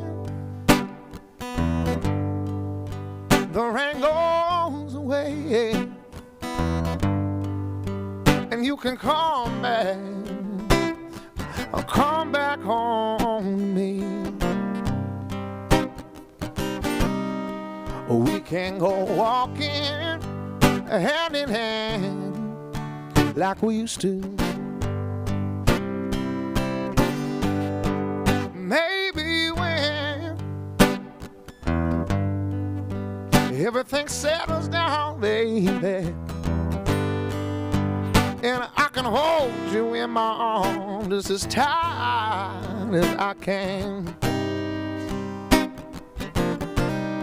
And I won't have to ask you, baby, oh, am I holding you too tight?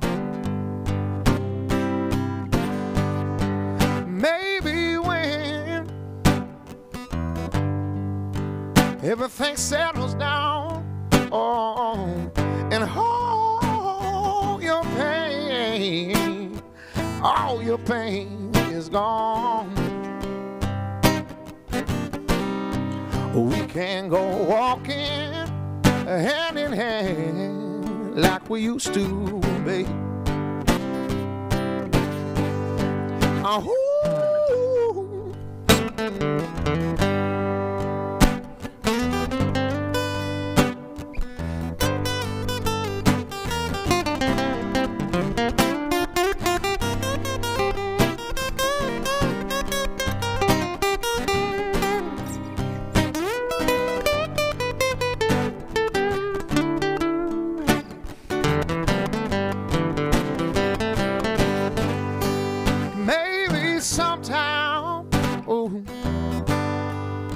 Sometime soon,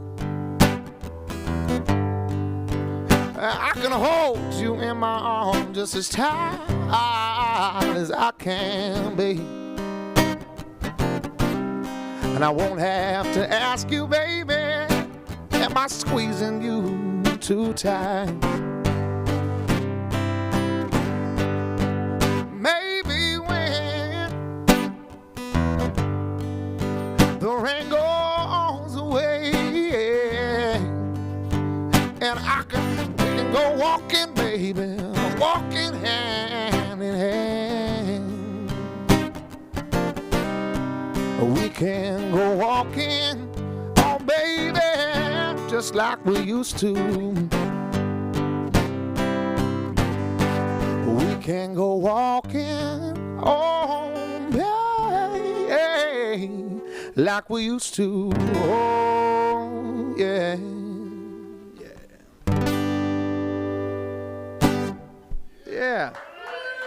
Yeah, a little original there for you. That one actually, speaking of the cannabis industry, that one was recorded at the Expendable Studio in Santa Cruz. When I first moved here from Oakdale, California, in the valley, a couple hours northeast of here, ran into just a slew of all kinds of killer musicians at the Sandbar in the Capitola area. Kind of fell into the musician crew over there. So if you guys are interested, I have 3 or 4. I think I have 4 full-length albums out and a couple singles on Spotify, iTunes, Amazon, SoundCloud, all that fun stuff. On my website, Alex Lucero Music, and liveagainband.com. And yeah, I figured that since it's a little 420-esque, I'm going to do a little Bob Marley here for you. Oh, yeah.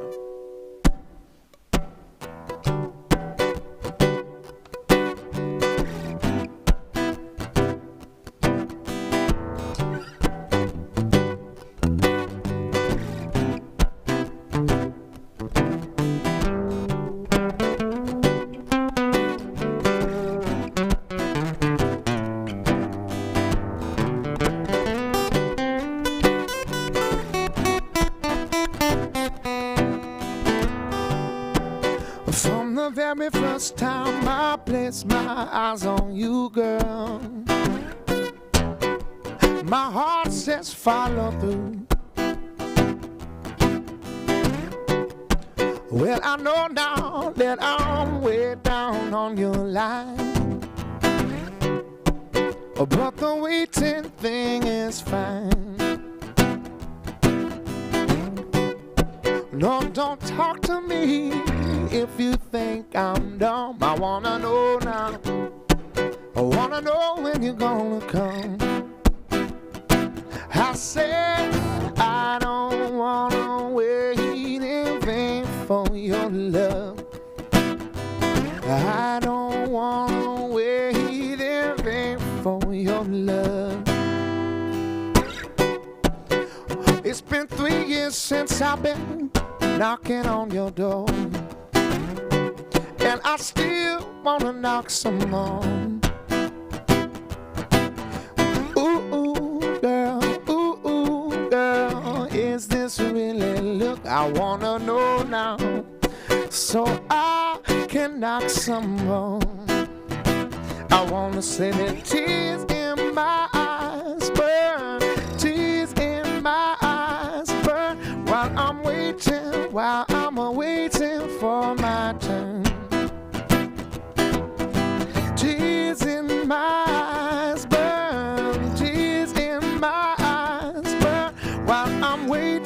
while I'm waiting for my turn. I said I don't wanna wait in vain for your love. I don't wanna wait in vain for your love.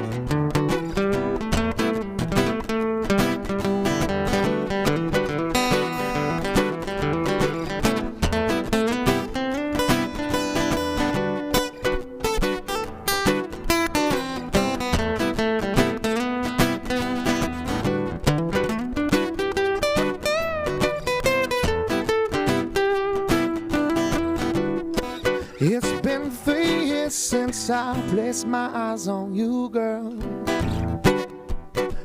My heart says follow through. Well, I know now that I'm way down on your line,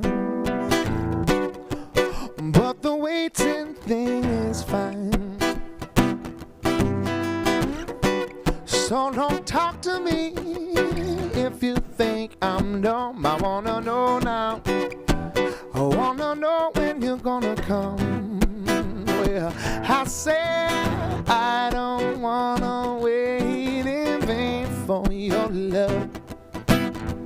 I don't wanna wait in vain for your love. No, I don't wanna wait in vain. No, I don't wanna wait in vain for your love. Little Bob Marley there for you. Thank you. Oh, look at that. Hey, cheers. Thank you. Oh, that's perfect. Dust Bowl. This is poetic justice. This Dust Bowl is the gig I canceled for Thursday. That is funny right there. And hometown, too. I'm from Oakdale. This is from right next door in Turlock. Little Dust Bowl, double IPA. Cheers, everybody.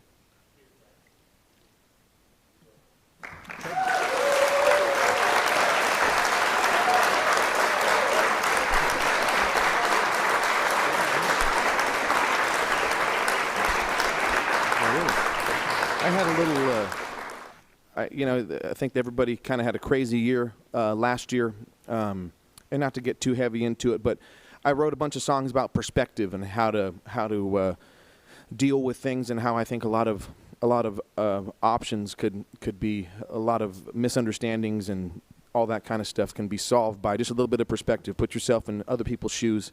That's a little bit of what we were talking about with Tommy earlier this morning. And this industry kind of represents kind of being copacetic and coexisting in a way that, you got some good perspective. And so I feel like this really hits home. But I wrote this song. I had an idea for this song maybe back in November of last year when everything was pretty still shut down. And just walking around meeting new neighbors for the first time in La Selva, where we're from. And what happened was I met a neighbor for the first time, and I said, hey, his name was actually Tommy as well. He said, Tommy, how you doing? I'm Alex. Thanks for nice to meet you. Sorry we haven't met sooner. We've been cooped up in the house, not knowing what's going on with the world.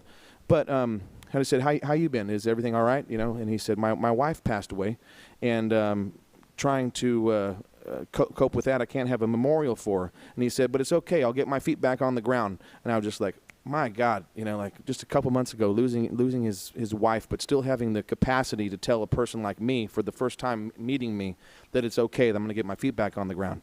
That made my little tiny problems go away real quick, and gained a little perspective from a neighbor that I just had met.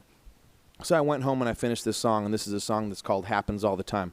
And it's not really a solemn song, just about, uplifting and, being on the same page. So I hope you guys like this one.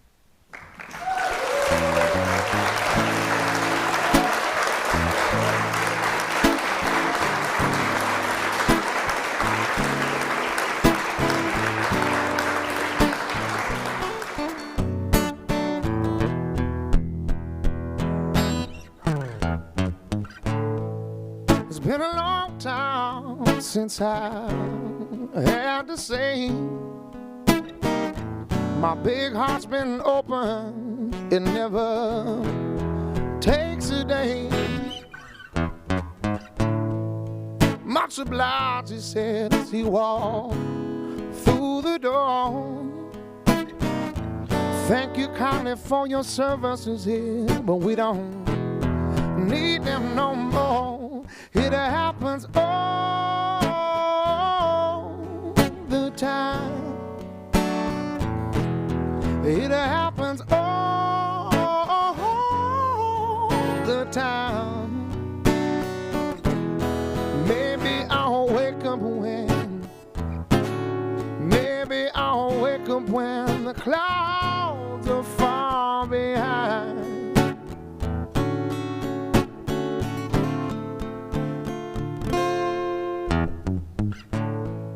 What's that saying I've been thinking of? You can lead them to water, but you can't make them drink up.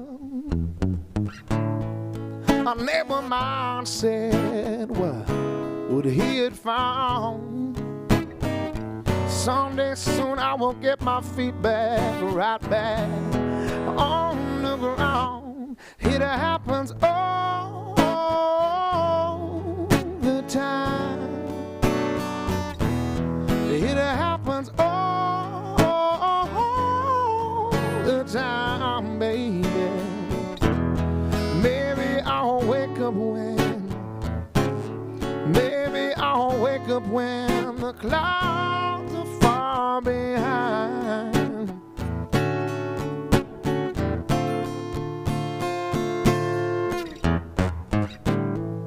It's not enough for you to say that you're not unkind. Until kindness is wrong, won't you leave all that wrong behind? I ain't no saint just as I ain't no priest. I have my own moral, to say the least. It happens all the time.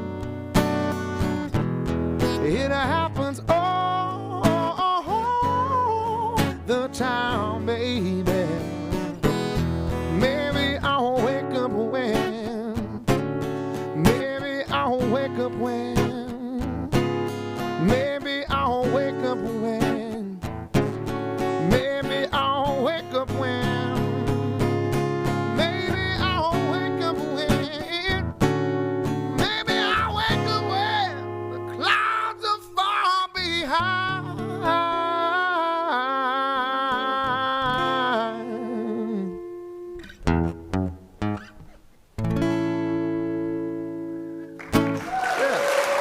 Thank you, guys.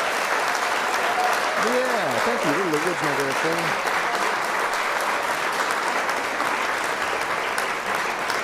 Cheers, everybody.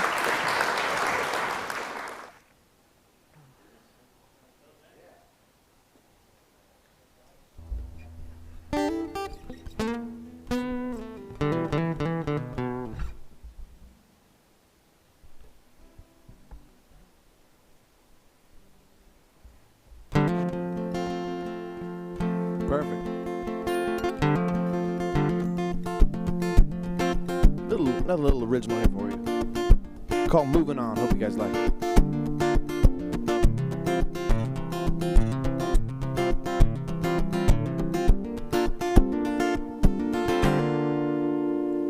She gon' take you anyway. She gon' take you out all night. After the stars replace the sun, out all night till the morning comes. Well, I met a girl on the carry ring. She gon' teach me how to sing. She said, with your heart and not your lips, if you can play guitar with the fingertips, we can go move moving on. We can't go moving on, just moving on.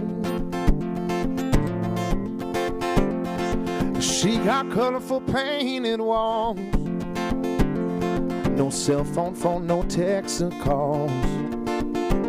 Ain't no need for all your social graces.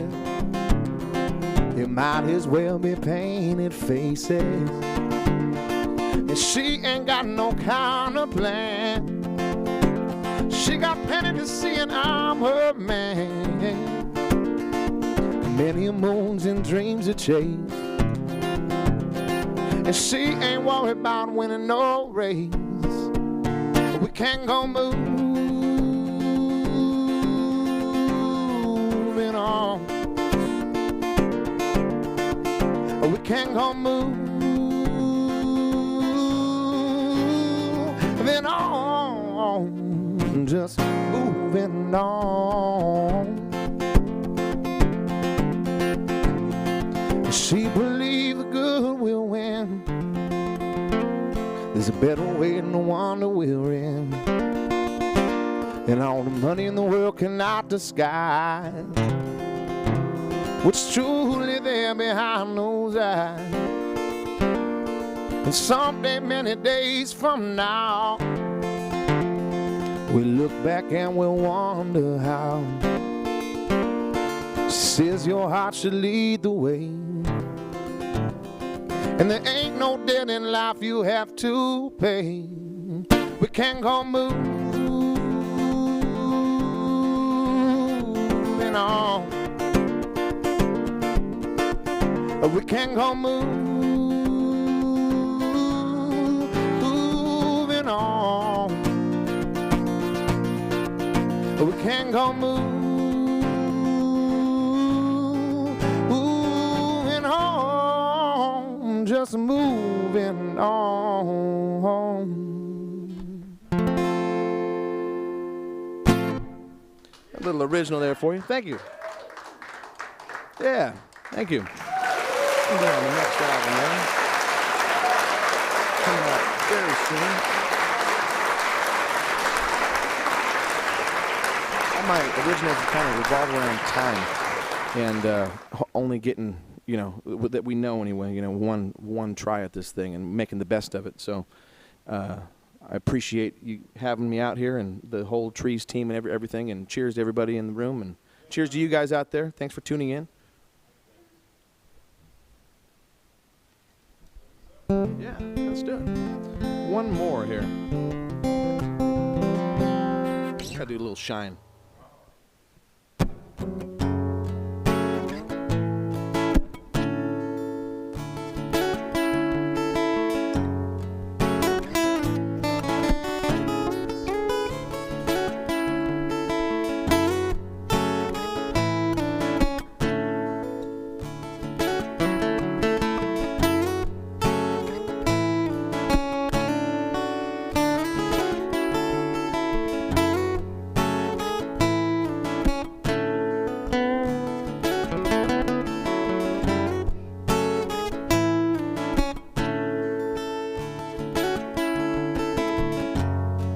What's all this I heard about you?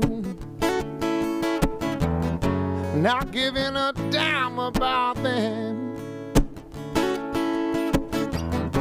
All those people wanna hold you in their hand, won't let you up long enough to stand.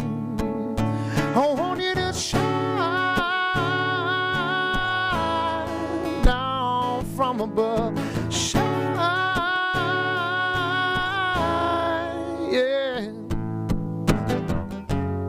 Can't think of one reason good enough. You just gotta be who you wanna be. You can't sit and tell me that life isn't tough, because lately it's the clearest thing I see. I want you to shine down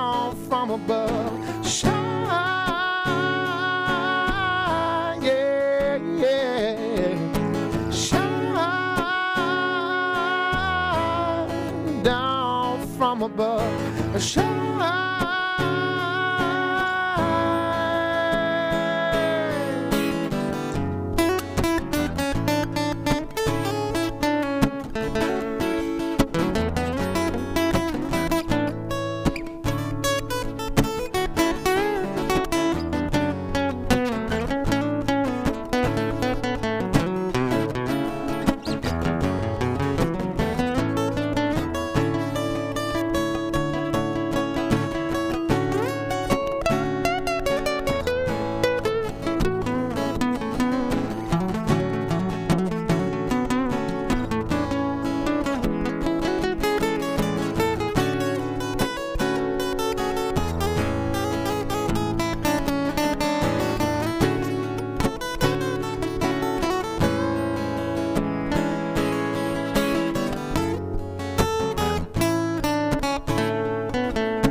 From above, shine, yeah, yeah, shine down from above, shine.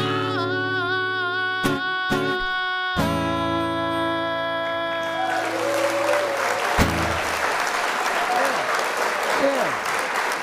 Thank you so much. It's Little Originals. Little Motown there, and I so appreciate everybody for having me out here.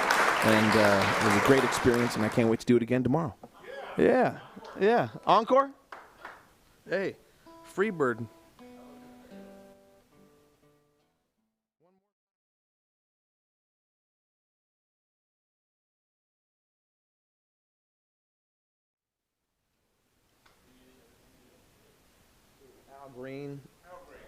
Al Green?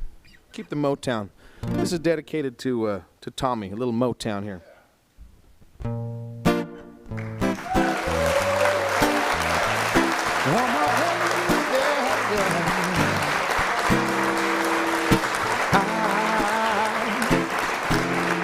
I'm so in love with you.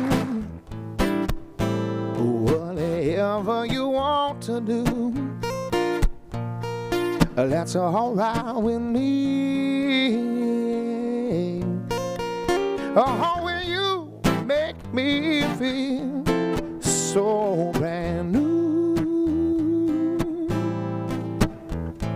And I want to spend my life with you.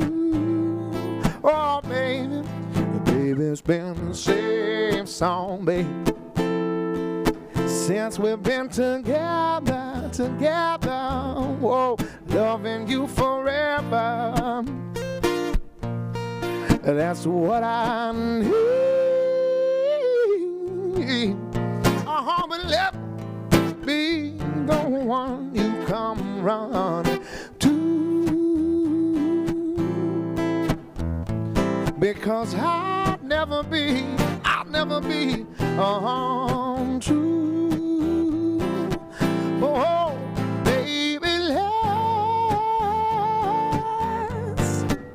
let's stay together, loving you well.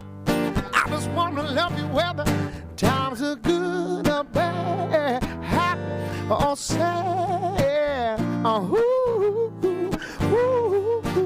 yeah, yeah.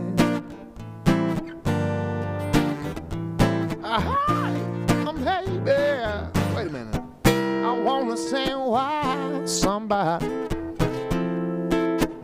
why people break up and turn around and make up. You know what? I just can't see.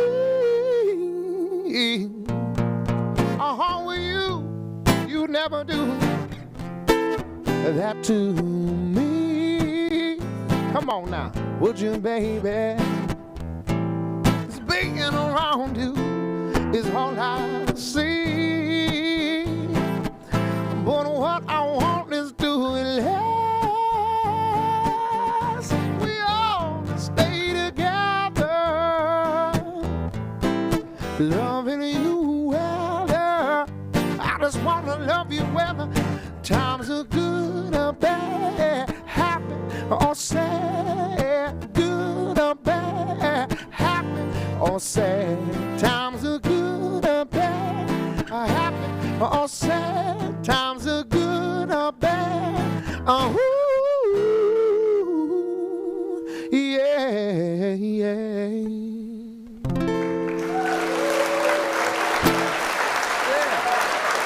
Motown-esque song there, Al Green. Al Green. Green. Hey, we're bringing it all around. I'm Alex Lucero. Thanks so much for having me out here. See you tomorrow. Thank you. Thank you.